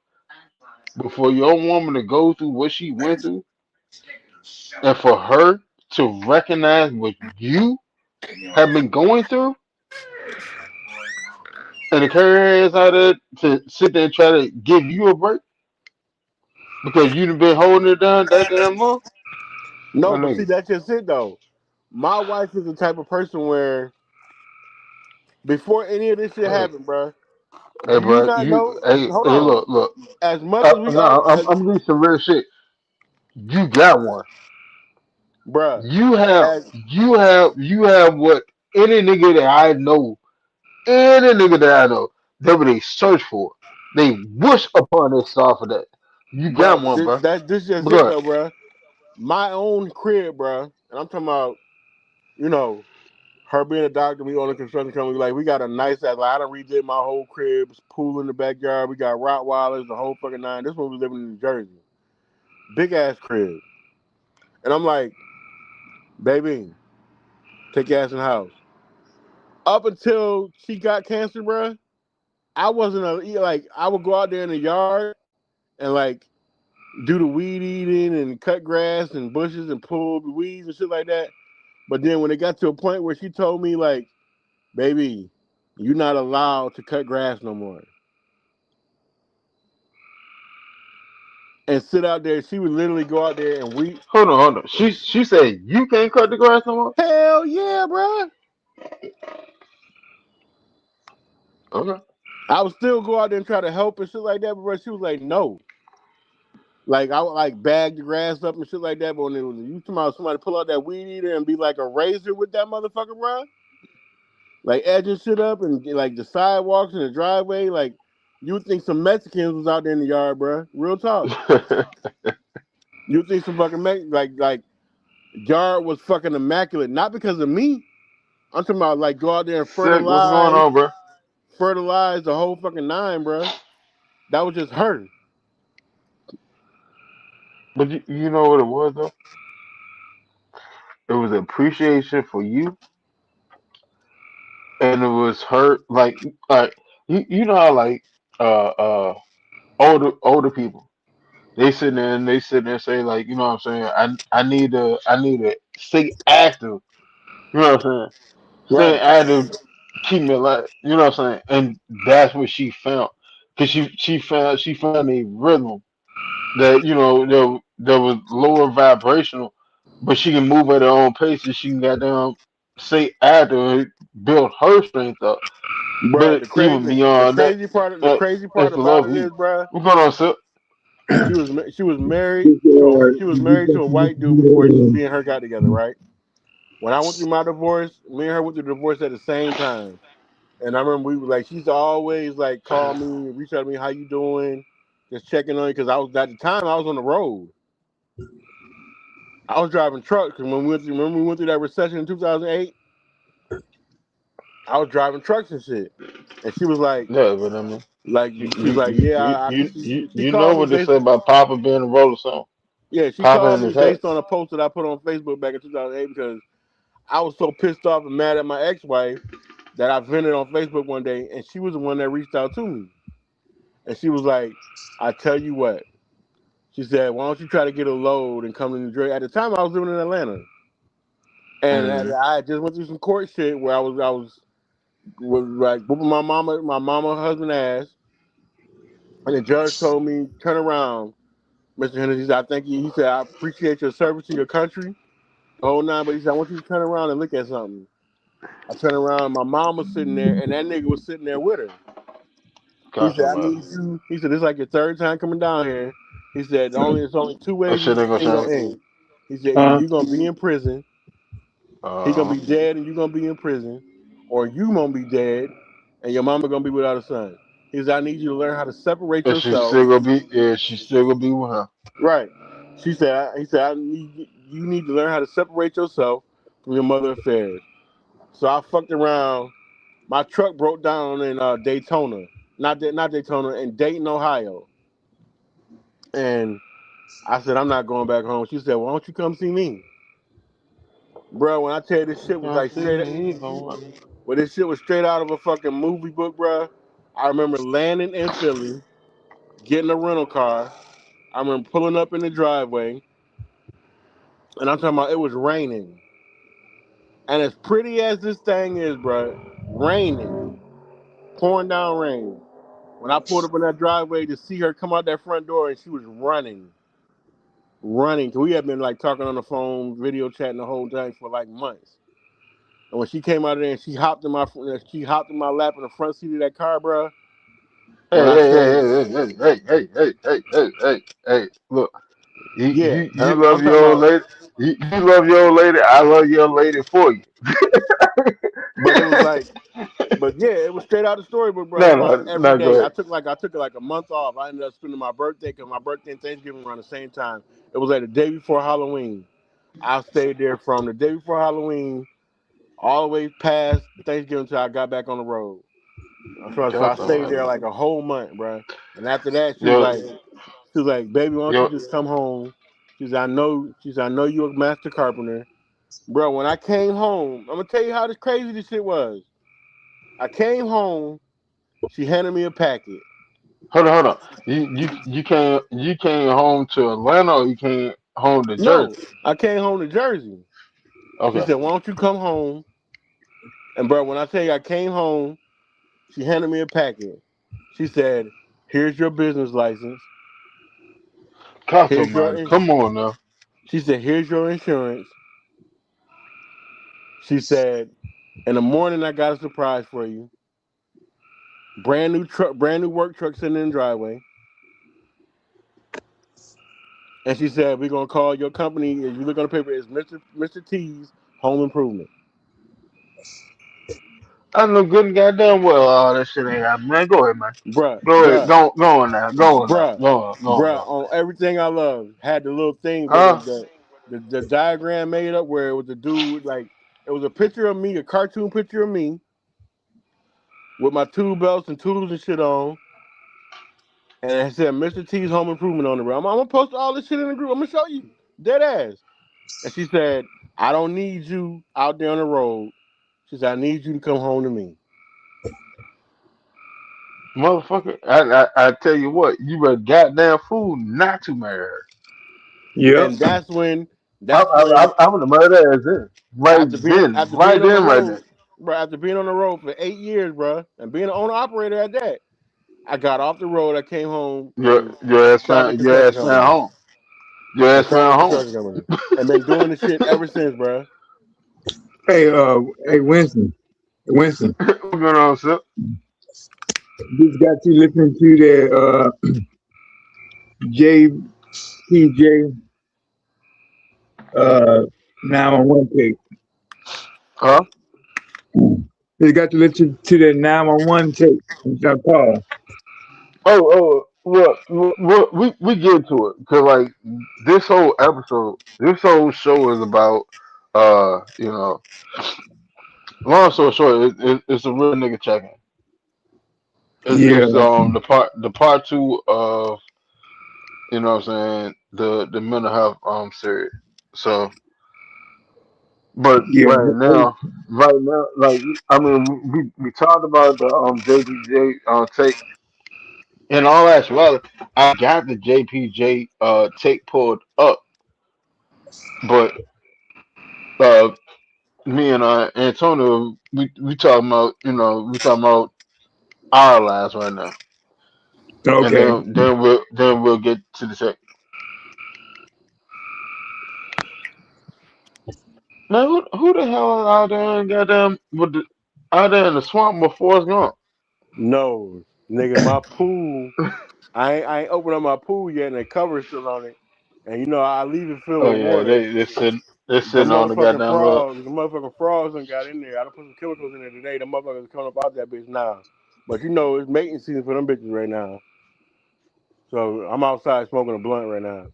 So that's what you hear. The goddamn frogs is out there getting it, bro. Yeah, Hey they're playing man, football. it's mating season in this type of weather. What it? Yeah, it's in the April. It's mating season for dinner, everything, everything, Oh, it's hot in Georgia. every It's already hot here. every season. Hey, It's been hot here. I was looking at the a couple of days ago. They had this thing up on Facebook about they showed a sexy woman, right? They said you met a sexy woman in the club, and then y'all went out, and a couple of days later you found out you're a cop. What would you do? And then the funny part about it, That shit happened to me. I met this girl at 559. Fine woman, light skin, pretty eyes, and everything. Little freaky girl. Went home with her. That next morning, I saw a gleam, some sparkling. And she touched me and said, where's that stupid head? When I looked up, she was in a uniform. I said, what? You a cop? He said, yeah. There's a problem? Like, nah. I had to keep my friends away from her, man. I like, my friend dirty, boy. I can't handle none of my friends around no cop. But she always talking about, why you don't let me meet your friends and stuff? I like, man, they always busy, man. I be calling them and everything. Be lying my ass off. What kind of homeboy I be? Bring, hey man, to my girl. Woo! What the fuck? But one thing I learned about cops, though, bro, my best friend is a detective for Fulton County, bro. When he first started, we've been best friends for like probably 30 years. Like that same cop, and I've been around him and all his boys and stuff like that, and like having cookouts and stuff. Like we have a thing called man night, like how your girls go out and shit like that. But Yeah, we only do our man nights during football season. Monday Night Football, we all get together, yeah. and We did the same thing. yeah, it ain't nothing but meat, bruh. We put meat on the grill. It ain't no sides. It's all meat and bread and liquor and beer. That's all it is. I can't do nothing there no more. Oh, But yeah, oh. them boys smoke weed. Them boys drink the whole nine. Let me ask y'all a question. Now, since I'm on this new, I can eat nothing die. How? What restaurant I can go to? Where I go to all vegan restaurant? Nah, you can go to regular Yeah, restaurants. You just got to be more selective about what you eat. That's all. like you need like the gluten free shit, things of that nature. You can go wherever you want to go. You gotta be selective of what you gonna eat. Yeah. Right. But Right. I'm just thinking about when they told me that my ailment told me all the shit like you ain't gonna be walking past. What? You gonna be real tired. What? uh, like this, you can't eat no red meat. What? You can eat chicken and pickle, but no breaded. You can't be breaded. You gotta eat low fat and low the sodium. Like, what the hell am I eating? Cause I Nah, was a bro. fat boy. Winston will tell you, like, remember when I was in the hospital, Winston? Yeah. Dude, I got hurt on a job where you'd be surprised, like a simple, like I ain't gonna say simple, but like almost getting your fingers cut off by a miter saw and like having to wrap your fingers up and go to the emergency room. Yeah, Like that's simple. Real simple. I had shit going on with me. I would not have known had I not gone to the Outside of hospital. I got to the hospital, bro. damn right. My blood pressure was like 220 over 130.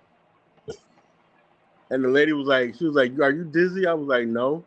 She was like, you know, so she gave me this medicine to bring down my blood pressure. But in the process of her doing that, they call it traking me down. She tracked me down too fast where my blood pressure went from 220 all the way down to like 80 over like 50 something. And I passed out. Passed out. I was out for like 3 days. Yeah, I was like So that. I mean, so they were scared that in the process of me passing out that I had some type of organ failure. well, in your lung or your heart? No, they would no. That's what they had to do all the tests for. That's why I stayed in the hospital 14 days. For and I woke up, my fingers was already fixed. I Yeah. already had surgery on my fingers, the whole nine.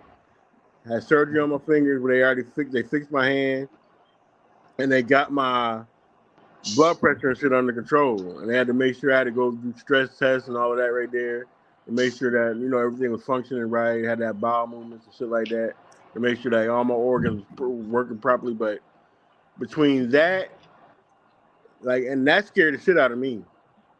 Like when I say scared me, like to the point where it was like, well, there's certain things that you're gonna have to start doing. It was like, so when they did the test, and then they did an echocardiogram, they did like an MRI. There was like the one thing that we learned from the test. There was like you can operate normally. They said because you have an oversized heart,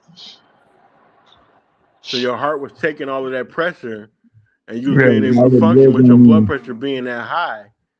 Because I was always told, like, from even when I was in the military, I had white coat syndrome. Like, hospitals always, like, gave me a spike in my blood pressure. Nothing like, dude, 220 over 130? Dude, that's borderline. You about to stroke out. Yeah, I mean, I was like that, too. I was working in accounting 3 years ago. And I overworked and everything, had a nagging wife who get on my nerve. Cause she one of the women that like to overspend, and I was one of those husbands that want to make his wife happy. So I'm overdoing and everything. I used to get I was working at home. I had to get up from my desk, and my blood pressure be like 220, like you said, over 108, 109, and every time I get up from my desk, I'd be about to fall. So I leave my desk and go to my room, and I have a lazy boy in my room. So I go in there and sit in my lazy boy, maybe maybe an after work drink, rum and coke, or a Sprite, and don't think about it no more. But one night I couldn't sleep. Yeah, I couldn't get in my position. I couldn't breathe and everything. And my ex-wife was like, "What's wrong? Why can't you sleep?" I said, "I can't breathe." She said, "Call the ambulance." I was like, "Listen, if I can't breathe, what the fuck I'm calling the ambulance for?" Dumbass. But soon I got to the hospital, they brought me right to the ICU.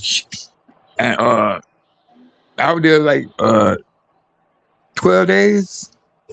I mean, one time they had to use it. What that thing you pop your stomach with? You go, choo, choo. What do you call that? You talking about a little pump shit? Where they make a chest jump, like you about to go out.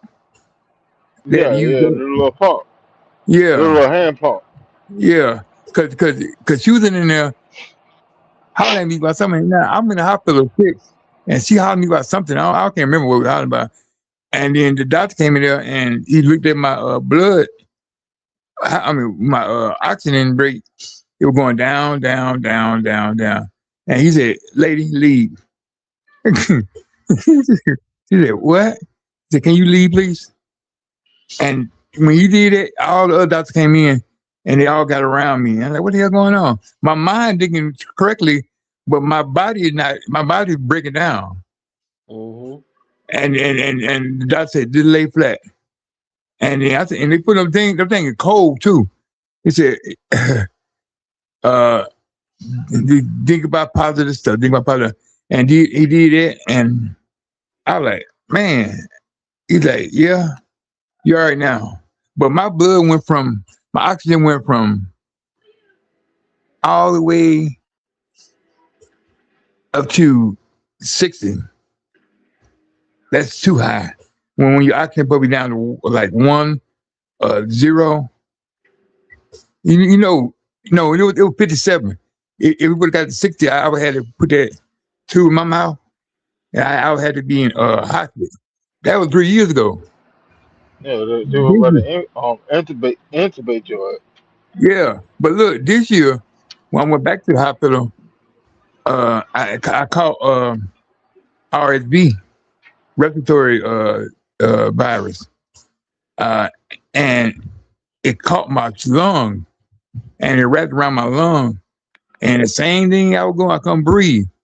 So it was like 4 o'clock in the morning, and I couldn't breathe. So I called the ambulance. They came and got when they came and got me, I fell to them. So they put me in the chair and they took me down my stairs. I got a long stairs from my house, and sent right back to ICU. And now they finally told me what I had, and I got pulmonary hypertension, and a lot of couple of my low. I got vitamin K deficiency, and that mean that yeah, well, some of you should know what I mean, but it's part of that keeps your heart from bleeding for getting blood clogged. Mm-hmm. And man, that jump scared me. So when they said it this time, they said if your rate don't go down this time, we're gonna have to send you to hospital. All right, oh, you not? I'm gonna breathe. But now this one now is more different from the first time. Now I'm more tired. I'm more I'll be on here. I'll be so geeked up, and then I'll be like gone, and then y'all be saying, "Where you go, man?" I be so tired because when that drug go down, when that drug get to me, I'm out. But your boy gonna be here for a while. I'm not gonna do nothing crazy. I'm gonna eat healthy But food. I've been doing I, good with the I, healthy I, food. It's good. I put it to you like this on some real shit. I'm glad that you went through what you went through when you went through it. Because if you had caught it later, it could have been entirely different.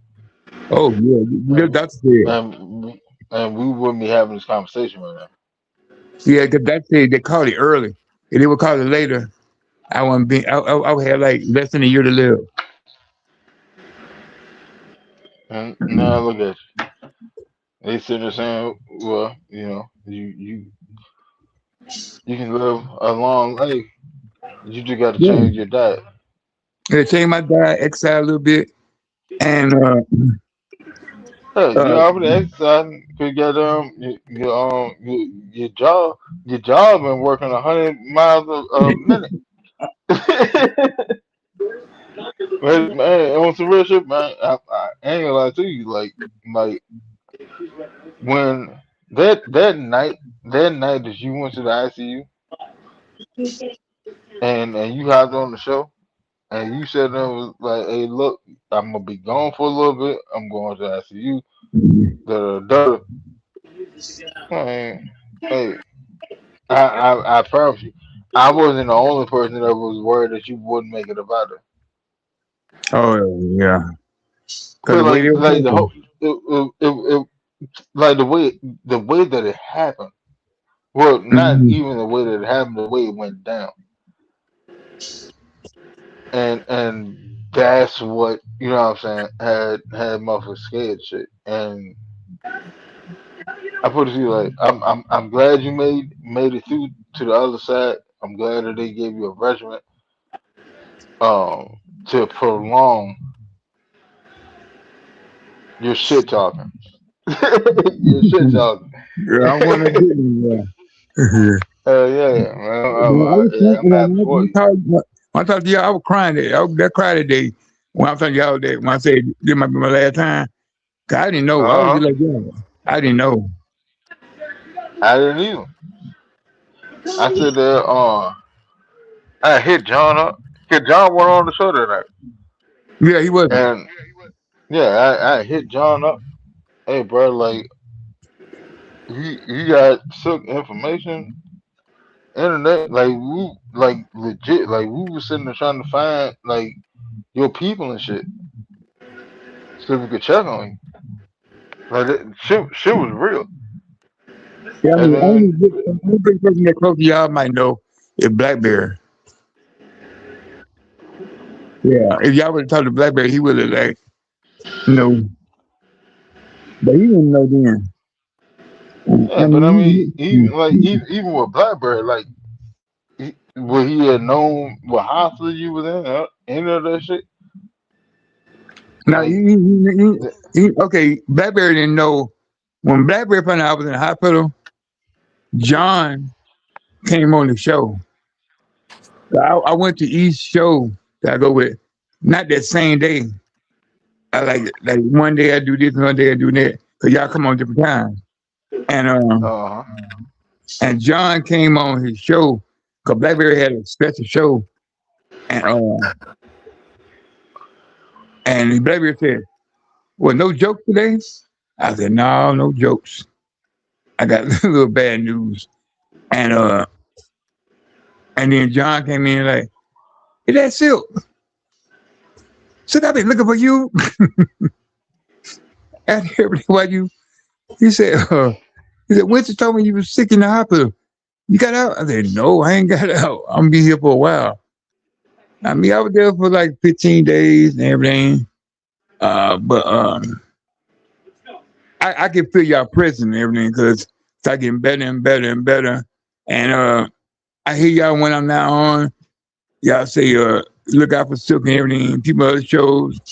I hear them praying for me and everything. And when you got how you say a community, they help you too to get stronger. I mean, our brotherhood and the women's sisterhood with me, I appreciate that. Cause I I can't be mean, an but asset sometimes. but I mean, like in all actuality, that what this shit is all about, man. Like Yeah, people, people get too wrapped up in creating content that they forget that you're interacting with people. Like hell, y'all hop on the channel, you know what I'm saying, and y'all speak y'all truth and shit. But we still got people in the comments, right. and like when we do shows or whatever, like we have, you know what I'm saying, the faithful that you know what I'm saying, like they may not be the like when you do a pop up show, Yeah, but because the assets ain't in the algorithm the way I want it to be in the algorithm, but we pushing on it. We working on it. Me and John, we working on trying to push the assets further into the algorithm. But um, like Wednesday nights, man, it's a lot. Everybody know what the pot at, yeah. My and brother, you know, my but brother. like it I it, talked to my it's brother about became a that. family. Yeah, I talked to my brother It's a about that. family. Like our group chat or whatever. Like that's a family. Yeah, Those are my brothers. We talk every day. Hell, I talk to them motherfuckers more than I talk to my family. And I appreciate it. Like yeah, I truly, truly appreciate it because Yeah, we talk about everything. the So acceptance of a situation or whatever's going on, whatever, just to have this sounding board where I can sit in and shoot the shit with them. If I really want to talk about some shit, like I can call in and I'm gonna chop it up with somebody. yeah. That's what I Like like about that. that in its own is something that's special. You know what I'm Very, saying? And the same thing with the eye test. Anybody that come in here and you know whether you get on the panel or you get in the chat and you shoot the shit with us, like y'all family, man. We all family. yeah, And I want to do more shows like this because it gives everybody a safe space to sit there and just break down, you know what I'm saying, what what they're going through. yeah. That's another thing, Winston. In all My actuality, doctor like told me. Another thing, my doctor told me that's I gotta what find that's what's important. a group to talk to, not to talk to Oh, the y'all keep talking because my yeah, audio went talk out. to. Can you hear me?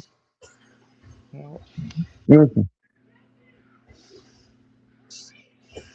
Antonio, yo, you hear me? yeah, I can hear you. Call Winston and see can he hear you. Yeah, What I'm ready. Oh, okay. Winston? I cut the headphone out. All right. Oh yeah, then my doctor said I gotta find a group that so I gotta find me a group that going through the same thing I'm going through. Cause he said good for my mental health. Cause he said you can get depressed. I'm fighting that right there. Depression. Yeah, yeah. I mean I'm not depressed now, but he said as long as you got this ailment, you can go into depression. Cause a lot of stuff that you can't do no more. A lot of Mm-hmm. people get in depression. Like, oh man, I can't go here, or I can't do this. And he said that I need to find me a group to keep my mind correct. I get that. I mean, like the same way people sit there and say there's safety in numbers, Mm-hmm. it's power in numbers too. Word. I'm what what Neo said in that damn song with Fallon. Um I'm a movement by myself, but And I I'm a force said, we together. yep. Come on now. That mean and that shit is real though. And then all that well with that song, a lot of people don't even know Neo was in the studio with Jay-Z and Beyonce. And he wrote it for them. He that hook and all that, he wrote Mm-hmm. that for them. And when he presented him, when he walked across the studio, hey, look, it's what I got for you. Jay-Z was like, well, that shit gonna be a banger, but you know what I'm saying? But me ain't really on that right now. And then he put the junk in his vault, and Fabulous ended up finding it in his vault. And be like, hey, bro, like, I'm about to put some shit down to it. He's like, man, go ahead, go for it. And then Fabulous took and wrote that junk, and that's how that song came about. But it was Word. written and shit for Jay-Z and Beyonce in house. You know what I mean? Like, Good. Let me ask you a question. what's up? A lot of people trying to compare, saying, what, getting overheated about the trade. I think the trade was a pretty good trade because It's a it great brings trade. a defensive, a big boy in the middle. Yeah, it's a great trade Yeah. because you took and traded a young piece that still need to figure out the game for effective piece, and you didn't give nothing up. It's a great trade. Very great. Like the I don't at this point I well hell before this point I really don't understand how people don't respect how Ian is moving. Because they want sparkly stuff. They Yeah, don't want the hard looking stuff.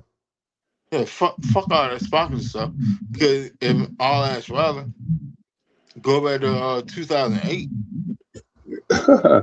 that's all we got was sparkly thing, Yeah, and that's yeah. why. And then you wonder why you can't win the damn Super Bowl. You can't win the Super Bowl because all you focus on is the sparkly thing. I'd You rather drive. go to my stadium with a Super Bowl in our chamber than go in there and say, ooh, he can run fast. Ooh, he can tackle. No. I Yeah, don't want like them. Just give me some players that can do their job. exactly. And if you look at Ian and what he done already brought in here, that's what he's on. He's not on. He's not on bringing somebody in here to be a fan favorite. He's on bringing people in here that will be a team pillar. That's what he's on. One way or the other, you're going to benefit this team. Now you can benefit this team on the field this year, or you can benefit this team in the offseason and we can get a comp pick.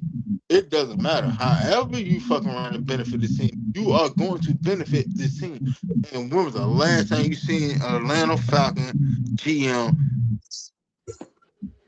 do so? Wow. Oh wow. You haven't seen it. And you know what I like about Ian? And look, what I like about the three, Ian, Matt Ryan, and Kevin Stefanski, they not they not trying to impress you. They just trying to do their job. I mean, they not trying to get look at me syndrome. And they're not doing it. They just trying to put this team together by any means necessary. See that's what it's supposed to be though. Yeah. Like I shouldn't be in a position. Well, no, I'm not even sitting to say that. My job is to be in the position of holding something down and making a tough decision. But the thing is, the Falcons have never had somebody that was actually doing it. Like just look back to the 2010. Arthur Blank said Julio and Matt Ryan going in their career as a Falcon. They could be a Falcon for life. Yeah, all right. How that work out? But while y'all sitting there trying to figure out how that was gonna work out, how much money did we lose in the in between time? Damn. If I was a Falcon, I would never say I'm gonna want to be a Falcon for life. Cause it seems like before you know it, you be gone. Let them tell you that. Don't say that. Yeah. Like Jesse Bates. Jesse Bates just said that dumb shit. I want to retire and be a Falcon for life. Yeah, okay. That right there pretty much said your fate. Yeah. Because any player from history for the Falcons that said they want to be a Falcon for life, or somebody else vouched and said they going to be a Falcon for life, yeah, it didn't bode well for him. No. Look what Grady. He said, Look at Grady. Grady is in fucking Chicago. Your daddy was a fucking Falcon, and you still in a Falcon? Like shit is real, Jack. Dude, I don't get where these players have the worth of. Well, I'm not even gonna say worth of. The mindset of sitting thinking that if I come out in public and sit there and say I'm gonna be a Falcon for life, that just stamp and that's what it's gonna be. Let us a dog. yeah, play your position. That's it. But when I think it's time to talk about the elephant in the room. We got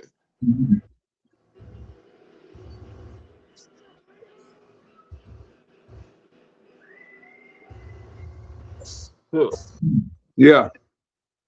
You said you want to talk about the elephant in the room. Yep. What's that? The call. The call? Oh, Call. 911. the James Pierce call. Yes. Yeah. All right.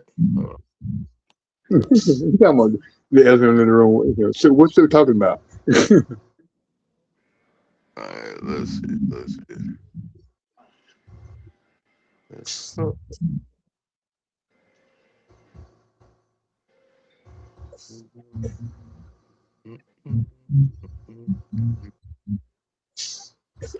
all right. after the James Pierce call, you'll break this turn down. Y'all let me know if y'all can hear it. All right.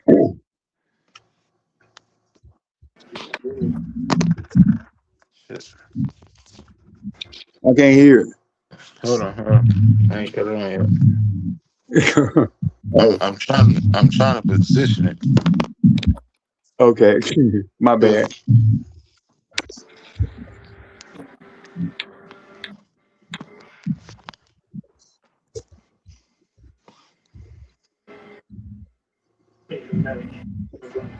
All right.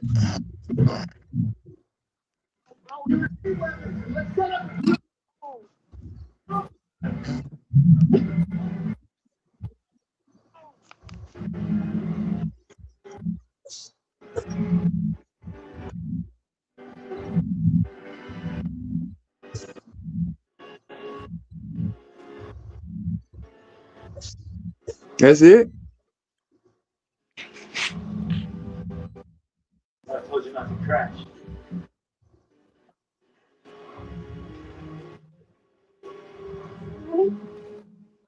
No, hold on. There we go. Well, that's a movie. Can you hear it?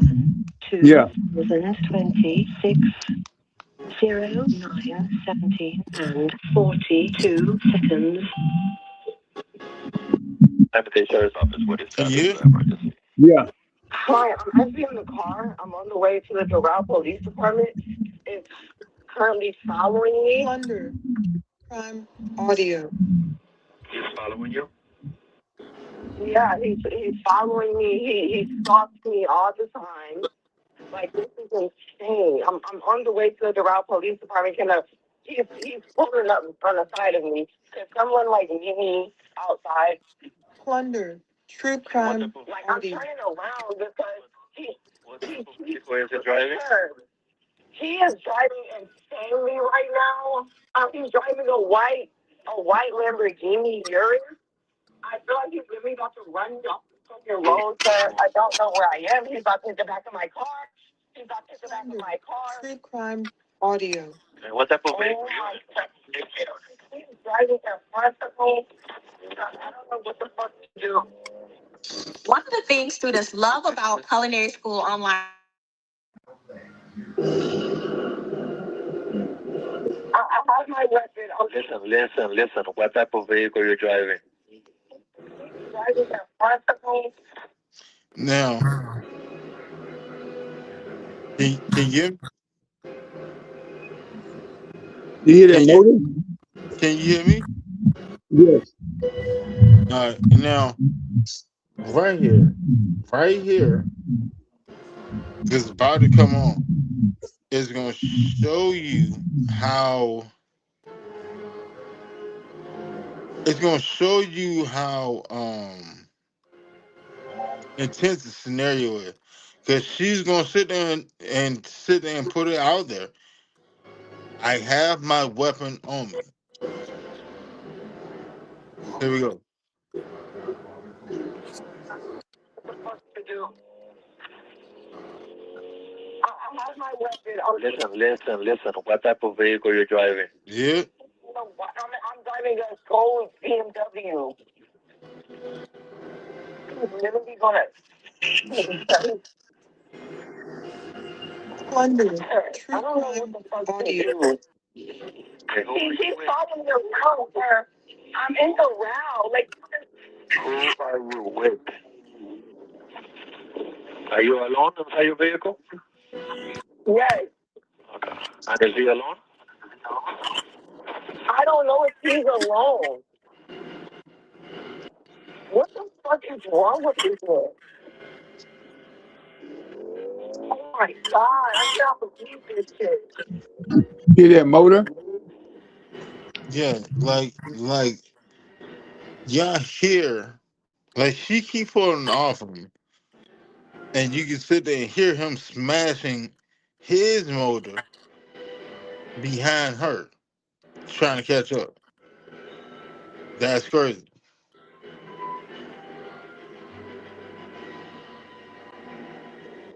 I'm at North. Hello, sir. Yes, go ahead. on Northwest 74th Street. I was only like 2 minutes from you, but he keeps like cutting me off. Like he keeps cutting me off. Okay, are you gonna make up? What do you do? You want to make a right or left? The Route Police Department. I'm 5 minutes away. I'm on North 74th Street. I cannot believe this shit, bro. He's literally gonna hit the back of my. Sir. Okay, keep driving. Keep driving westbound. He's in a car accident, sir. I don't know what the fuck to do. Just keep going straight. Keep going straight. Okay. No, I can't. Just keep going straight. Don't you? If you keep going in circles. Plunder, true crime Can I have your audio. Keep going straight. Okay, I'm gonna keep going straight. Just keep going. Just keep going straight. So I have to. So like the officers won't know where you at. Okay. If you keep going in circles, they're not going to be able to find you.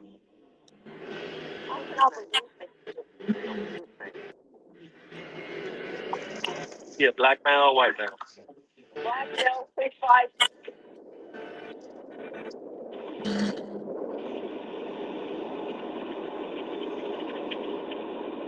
I cannot believe. About to hit my fucking car. All right, just keep going eastbound, okay? I have the officers on the way. See any weapons at all? I don't know, sir. I wouldn't be surprised if he had one. No.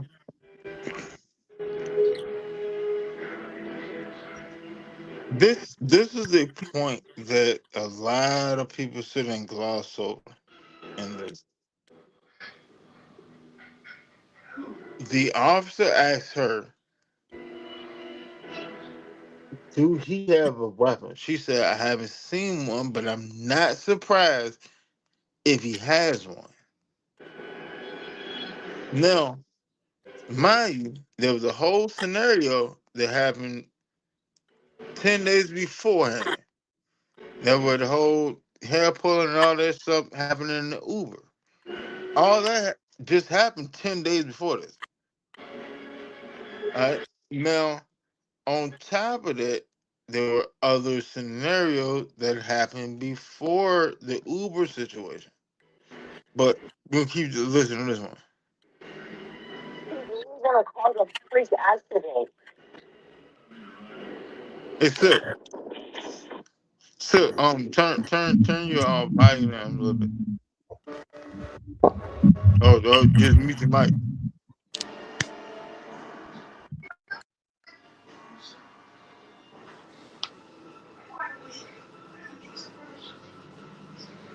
Cause you sound like you ain't there watching Matlock.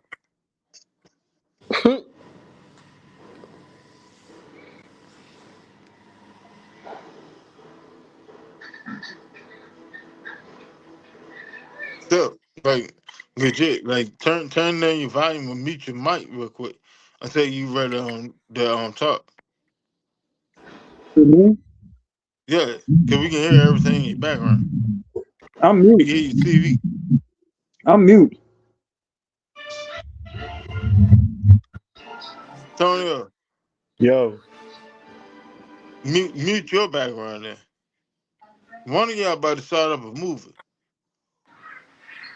and that don't coming through loud and clear. I just turned mine off.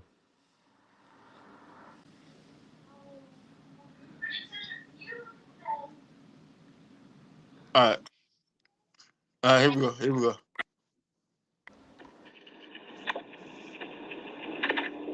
This is crazy. This is fucking insane. I tried to get in front of him because he's trying to get on the side of me. Plunder, true crime audio. This is fucking insane. Listen, you keep going in circles. You know, officer meet me outside. I'm 1 minute away. I'm sorry? You know, officer meet me outside. I'm 1 minute away from the Route Police Department, sir. Now, y'all said it and heard her sit and say, "Can the officer meet me outside? I'm 1 minute away." Y'all heard that? Now watch it.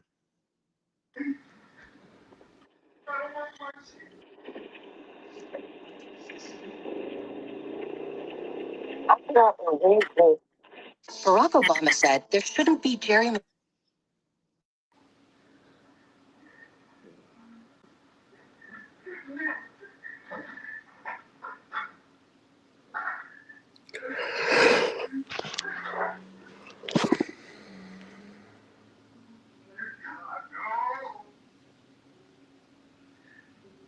You still there?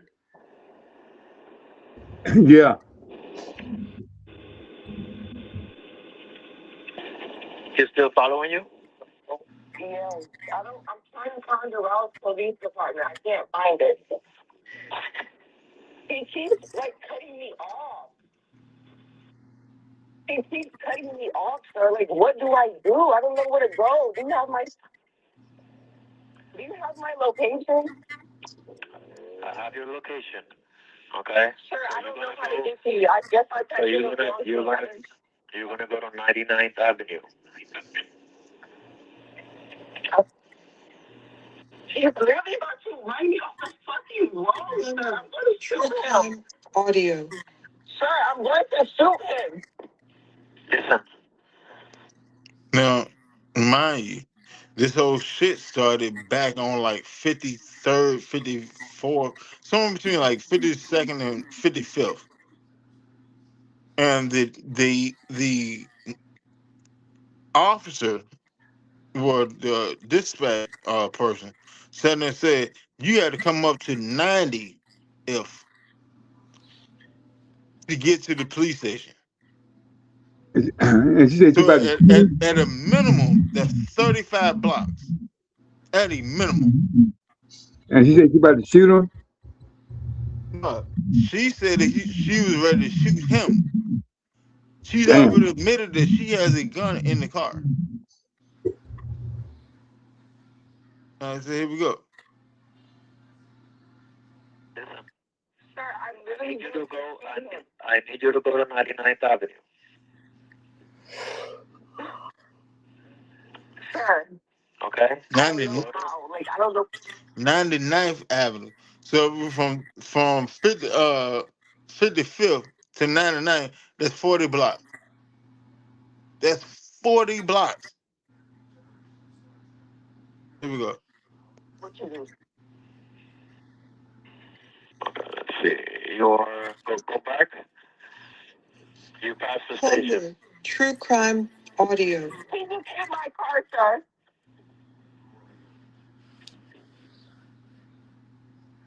And that right there, she just sat there and said that he hit her car. Here we go.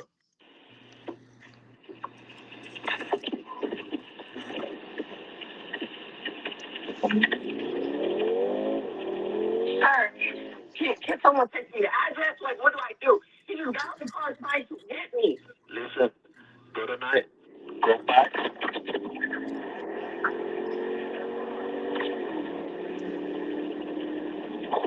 You pass the station again, huh? Oh my God, I want to shoot this man.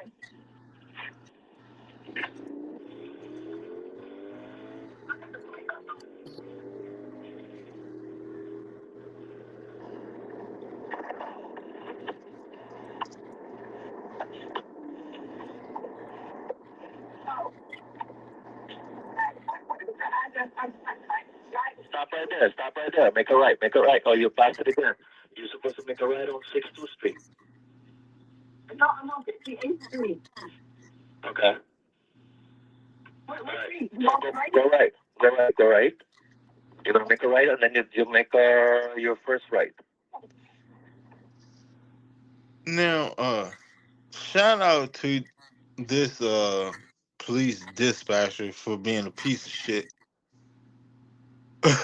Like in all actuality, you can sit there and hear from him. He don't really give a fuck about us. It's outside the jurisdiction. Y'all, this motherfucker just crazy, and I'm just dealing. Yeah, I'm just dealing with it. Now, remind you now, and I paused earlier. to make a point. Remember, she said and said, "Hey, have some officers outside, cause this motherfucker's crazy." All right, here we go. Right. Now, mind you, now this far into the video, she's already traveled roughly somewhere. Well, I would sit there and say about 40 some blocks, 50 some blocks to get to this police station. And the officer said there said, "Well, you done passed it, you done passed it, you done passed it." So she's there. She's in the neighborhood. But here we go.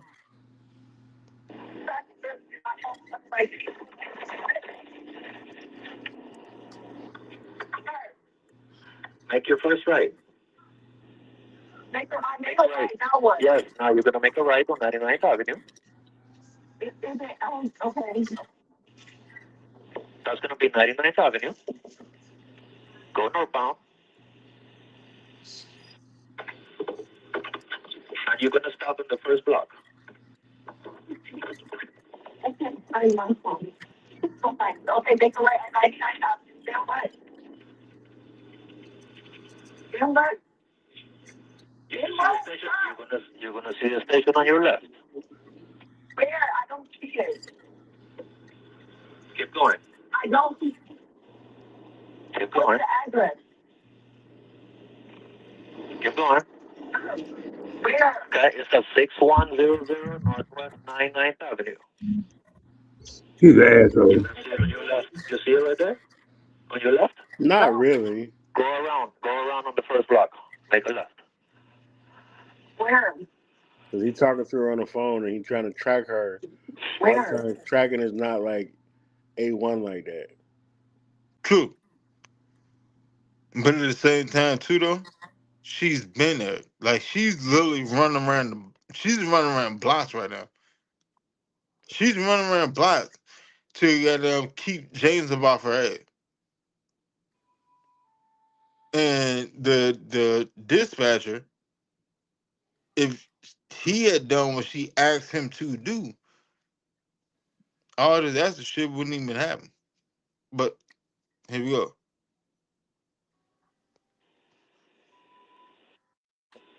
Sir, where? I'm stopped. I don't know if he's behind me. What do I do? Make a left. Make a left. And this okay, then what? You don't see the station on your left? Is someone outside? He's turning me off. He's not. There's not a gate. Open the gate. Just stay right there. I'm letting them know. Sir, hurry. He's getting out the car. Now, here's the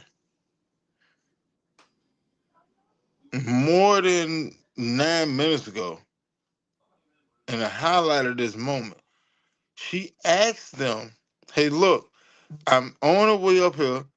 Have some officers outside for me because this motherfucker is going crazy." She asked that almost 10 minutes ago.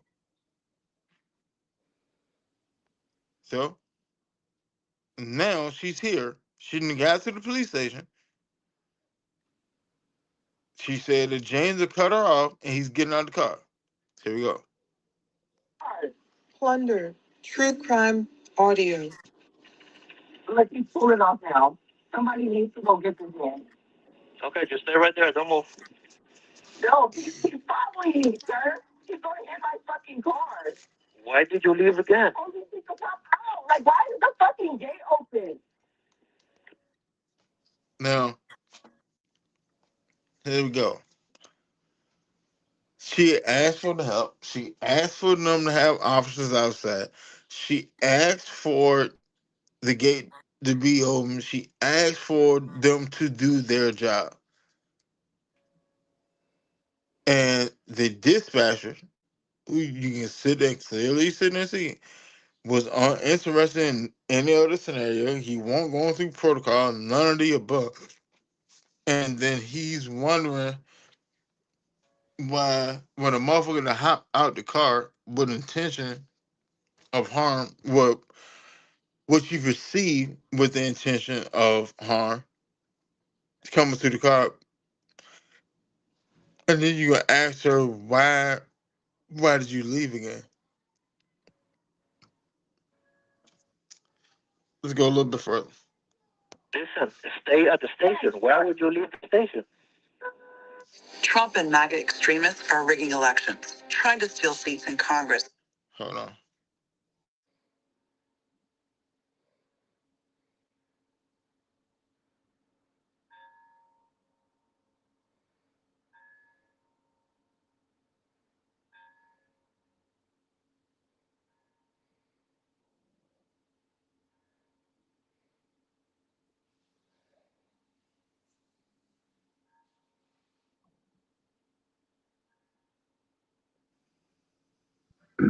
Everybody there? Here we go.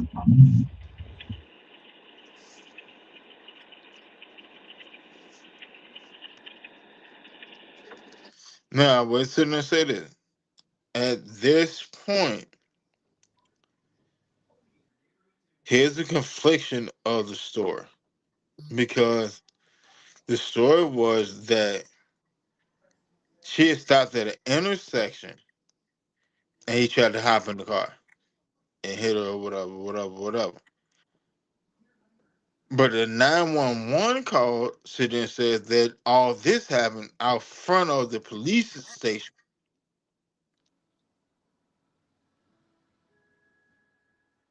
And then she pulled off and spun around the block, basically. So here we go.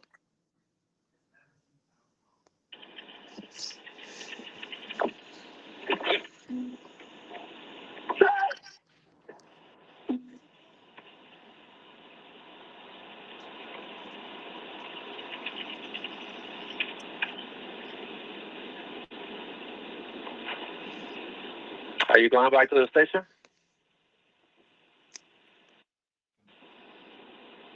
Hello? Hello? Are you going back to the station? There's an officer here. There needs to be another officer. There needs to be more. It's dangerous. That don't matter.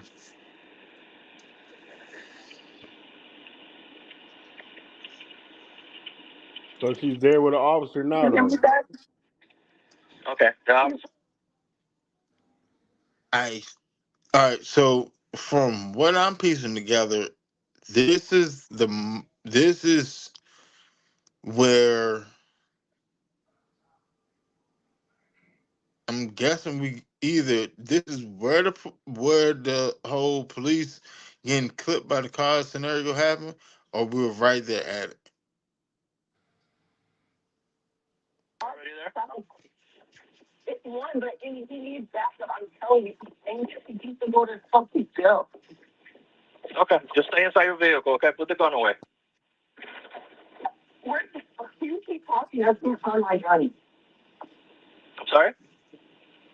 You keep talking. I can't find my phone. I can't find you. Hold on. I'm here.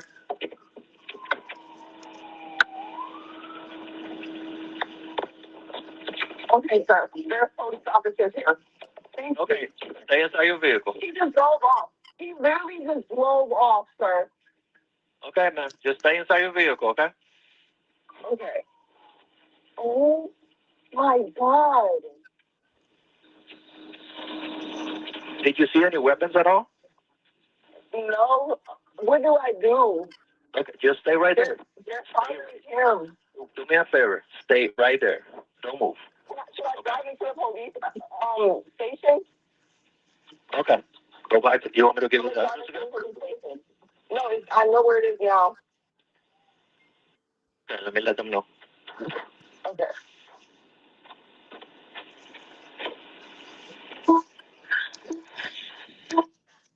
Now, here's the issue I'm having. She keep asking this operator, should I go back to the police station, this and the third. And he's literally sitting there talking about some, well, let me alert him now. If the gate was open, pretty much all the dumb shit, yeah, pretty much, ain't no pretty much, all the dumb shit outside of him sitting there speedballing, sitting there clipping the car and all that stuff, all that would have never happened.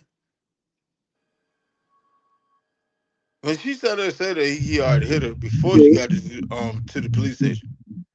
She already said that. So if the gate or there was officers outside, it's a lot of things that could have been negated. Like the operating force or whatever, definitely fumbled the bag on it. They definitely fumbled the bag on it. And the worst part about it all,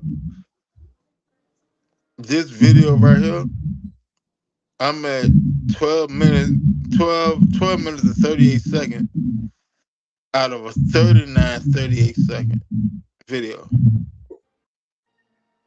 So definitely some more shit onto it. But hold on.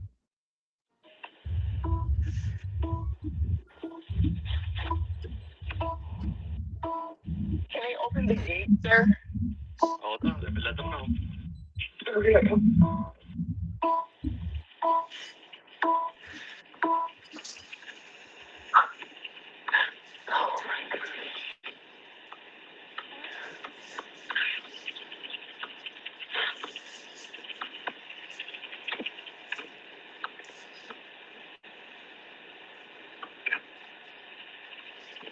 I hope you got something to drink.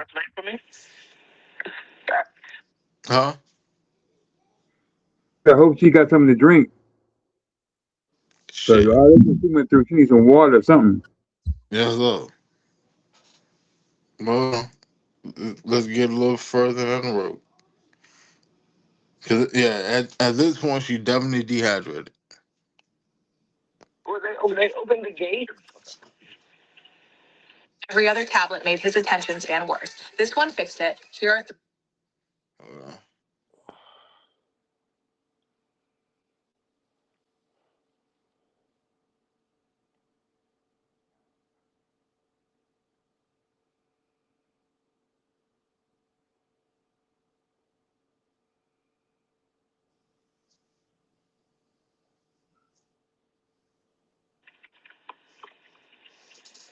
Okay, and spell your name, your first name. Can I open the gate, sir? I don't want to just sit out here. Listen, you're safe. Is there another way? He's nowhere near there, okay? You're safe. Okay. You're safe. Just try to relax. Are you hurt? Do you need the paramedics? No, I don't need the paramedics, no. Okay. All right, just stay right there, okay? All right. All right. We can hang up.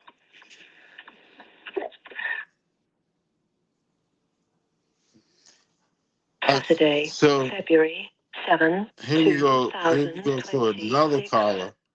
098. This right here is a random caller. This is a random caller that just witnessed what was going on. 18 and 20. I'm on the 74, Northwest on 90. What did you say? Hi, yes. I'm just calling because I saw two cars. I'm on the 74, Northwest on 97th Avenue. And I think one of them is trying to get the other car. And I just wanted to let you know they're like basically running a lot. So they're like kind of racing each other or something? I'm sorry? Are they like racing each other, ma'am? Is that what you're saying? Yeah, but like really, really bad. Okay, hold on. Still, I'm running up the phone. I'm going to have an officer take information. They're going to. All right, here's another caller. Saturday, February 7, 2. Position 105, how can I help you? Hi, yes. I'm giving you guys a call because two cars, they're going 97th Avenue towards west. They're like chasing each other and like they're driving really, really bad. 97th Avenue going westbound on what street? Okay, well, them typical 911 calls. Should be around 58 right now because I saw them on 74. Yeah, they are. Like they are. They're establishing scenario at this point. Right, they onlookers, they public. That's gonna happen. Yeah, but I haven't listened to all of them. and this shit still got goddamn 14 minutes. So pretty sure there's some other shit in it. They should be going towards 258. So are they going south on West. 7th Avenue then? No, yeah, south on 97. Yes, sorry. Okay, you said you're 58th Street, Northwest? 58, yes. Okay, two vehicles were chasing each other to verify had there been any accidents or injuries as a result of these two vehicles? No, the one of them, I think it was a Ferrari. But it was really bad. Were they racing each other, or did one person appear to be chasing No, the other person? the one in the back was chasing the other one in the front. Okay. I think Duh. the one in the back. What kind of vehicle was in the? Which kind of vehicle was in the front? The one being chased. In the front, I couldn't see it. Did you tell what color I it was? couldn't see The light. It was black, but I couldn't see the model. It's black, and then the one in it's white. It's like an SUV Ferrari. Yeah. Wait, was your tag number on that vehicle at all? No, man. It was a Ferrari SUV for sure. Yeah, I think it was. Yeah.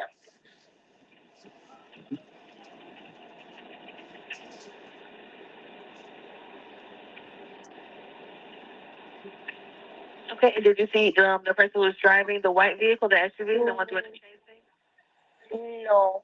The person in the I black just vehicle? know. No. I still want to see the damage to the vehicles, bro. Because like I was going through the light and he did all. Huh? I still want to see the extent of the damage to the vehicles, though. I do too. I most definitely want to see the actual damage to the vehicle. But But there's a difference between true enough, he's wrong enough for making contact with her car, but there's a difference between ramming a car and bumping a car. yeah, but that goes out the window after you to pursue for the accident on the block. I Like, know that, but I understand all of that. I'm not saying like I already told you, like him even touching her car with his car was wrong. But I'm talking about the extent of the damage. If y'all driving and y'all as they say like the bumping and the hitting the car and all of that, like there's going to be a certain amount of damage to the car. well, I put it to you like this.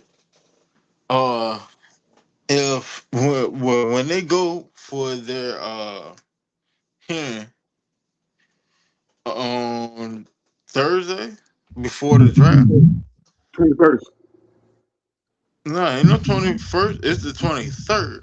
The 23rd is the last day that they can sit in and they can get to a plea agreement.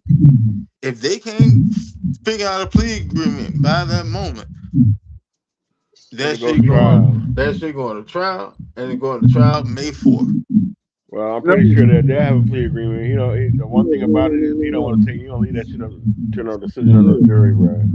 I heard they go to a briefing on the 21st, and then they go to a court on the 23rd.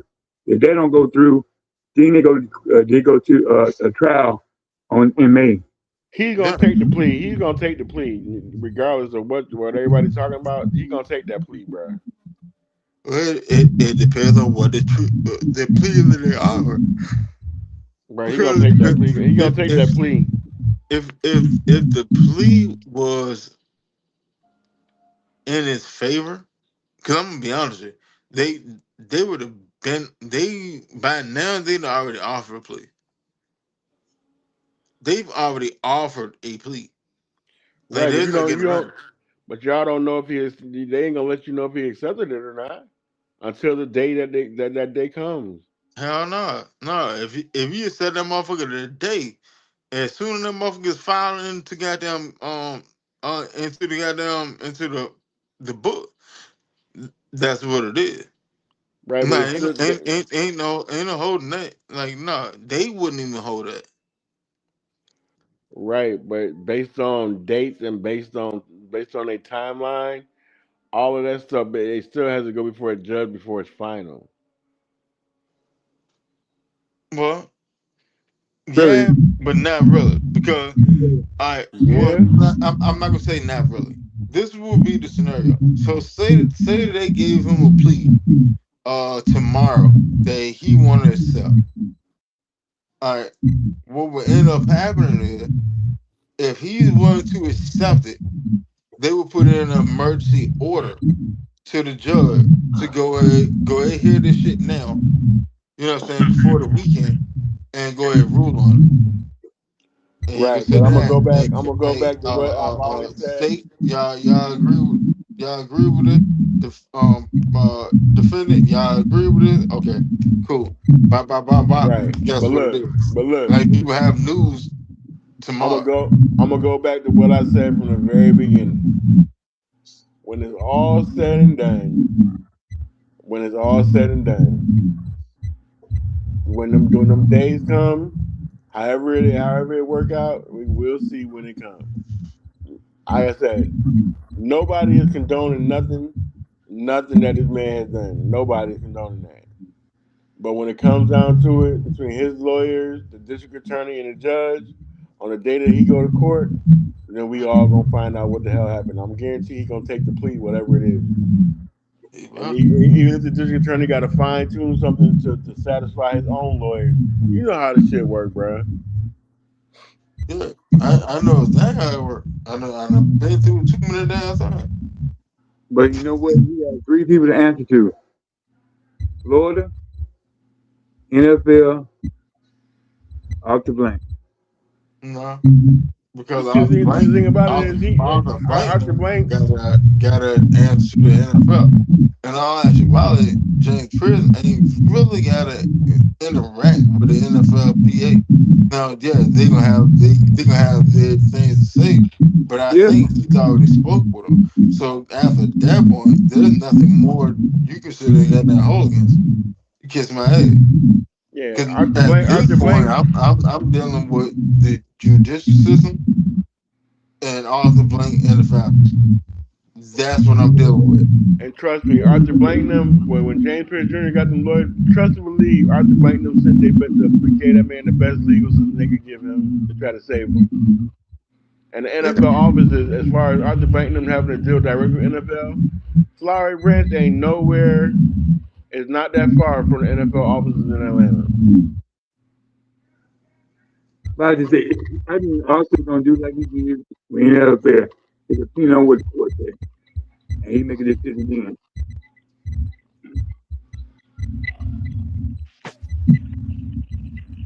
Whatever the NFL gonna do, they gonna do, and everybody gonna have to roll with it. It ain't nothing like NFL gonna come down with their ruling. Arthur Blank gonna come down with another ruling to give him more punishment. No, the NFL gonna have the final say in all of it. No, I mean the NFL can say 10 games, and Arthur Blank can say I don't want him on the team. He can do that. If Arthur Blank put it like this, this what everybody failing to realize. If Arthur Blank didn't want him on the team, he would have got rid of him already. No, he waiting for the outcome of the court date. Dude, do you know how much evidence has already been put out there? If he didn't want him on the team, they could have been got rid of him. You already say it ain't proven. You've been saying it all the time. Every time I hear you say something, it ain't proven. When you go to court and it's proven, they were Arthur thinking, I'm awake. Like everybody else did. When they let that man, when they gave that list of his charges and shit like that, if Arthur Blank wanted to get rid of that man, they could have did it then. You just don't know. You just don't know. They could have got rid of him then. Yeah, I mean, but at the same time, they are going to go through the entire, code of conduct and exactly. They're gonna go through that before they made that decision. Like that defensive line coach that we brought in for like 2 days. Yeah, like brother, you have no sweat equity to be doing that dumb ass shit back in the past. Like no. Right, but is it safe to say? Is it really safe to say, based on everything that's happened, right? Mm-hmm. If for people if Arthur Blank did not want him on the team, based on his conduct and what has happened, and based on the circumstances, he would have been let him go, bro. No. I'm not gonna sit there and say that because you're a first round pick. So for me to be able to recuperate close to what I've spent in you, I need to hear the court finding. And then I make my decision. But before that point happened, like, yeah, I'm not gonna cut you because That's what I'm saying. They already know the court findings, though. He they already got don't already charged. know. They don't already know the court finding. Right now, they're literally they're in limbo. They ain't in no fucking limbo, bro. Yeah, no, the best way to call it, they are in limbo. That's what's going on. They don't know where to go forward. They don't know. They know everything. All they want, like, bruh, you don't think them lawyers know everything that as far as the findings go? That's fine. Even with you knowing, that's not the same as being able to understand and adapt to it. I couldn't know that hell, let's say I know that James First did what he did. But if I'm sitting there waiting on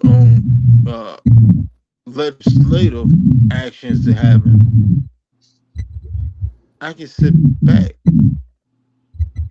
and y'all just made the decision for me instead of me making the decision. That's why I was sitting there saying way back when it first happened, Falcons, get ahead of this shit, cut his ass. Cut him.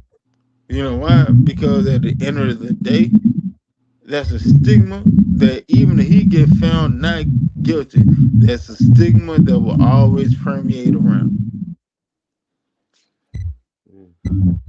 I ain't gonna agree with that one, but okay. And they're gonna put him in the stadium. You tell me, look at Ray Rice. Ray Rice look at Michael Vick. Yeah, no, Michael Vick that nigga was a goddamn second or third tertiary member of what was going on. And it was dogfighting. They're not putting hands on a woman. And you was down the line in the shit. You just end up owning the property that the shit was going on. That's how he got took. Yeah. Vic won't fight no damn dog. But you go look at Ray Rice, he was fighting his wife. And then where you saw Ray Rice carry football after that.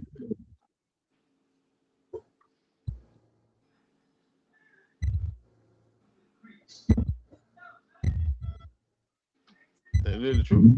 But look, cause goddamn, I'm sitting over this motherfucker goddamn passing out. We can pick this up. We can pick this up tomorrow. Y'all free tomorrow?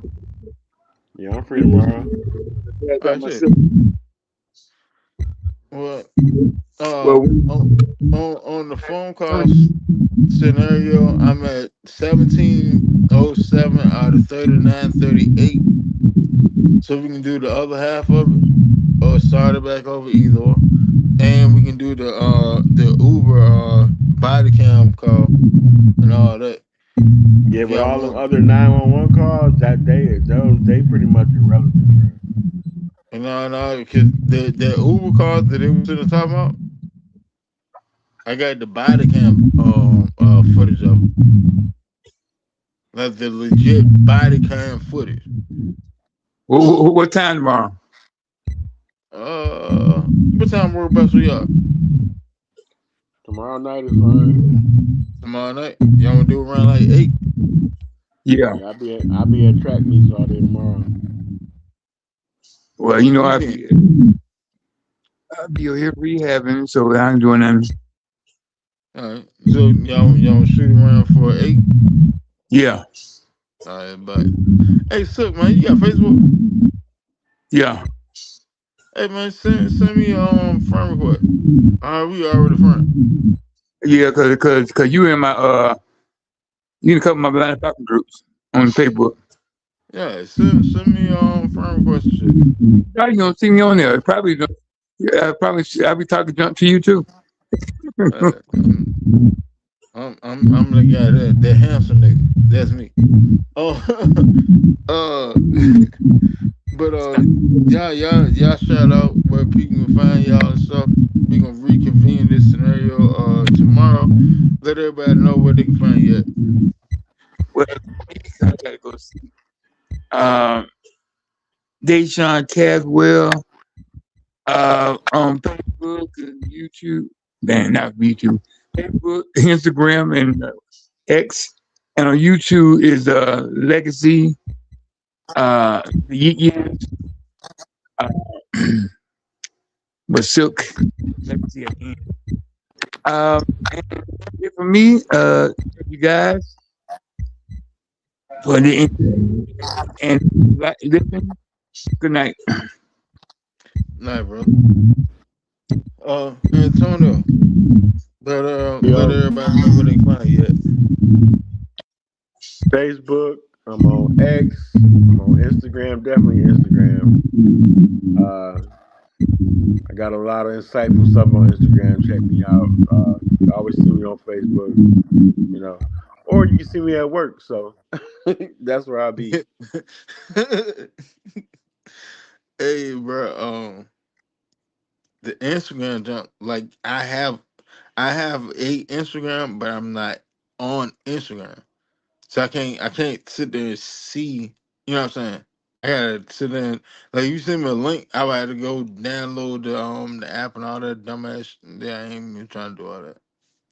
I ain't gonna lie to you. Same thing with TikTok and shit. But The only reason I got Instagram, TikTok, and Snapchat, all that, because I got kids. I'll be trying to keep up with what they doing and what they showing. so shit. Ain't nothing wrong with that. That's being a father, brother. That's being Yep. a father. But I'm gonna shut it down till tomorrow around 8-9 p.m. So everybody got time to get in here. But y'all already know y'all can find us. Facebook 2 pages, Twitter 1, and Thread. We're trying to build a Thread account up too. But as is, man, we're gonna be back here tomorrow night. So tune in. We can finish out these calls. And y'all know what time it is. We start off with fact and talk. Ain't no telling where the conversation gonna go, but you're gonna enjoy the ride along the way. Catch y'all tomorrow. If I don't catch y'all tomorrow, catch y'all Wednesday at 10 p.m. All right, Appreciate you. bro. All All right, right. bro. Appreciate you, bro. Gone.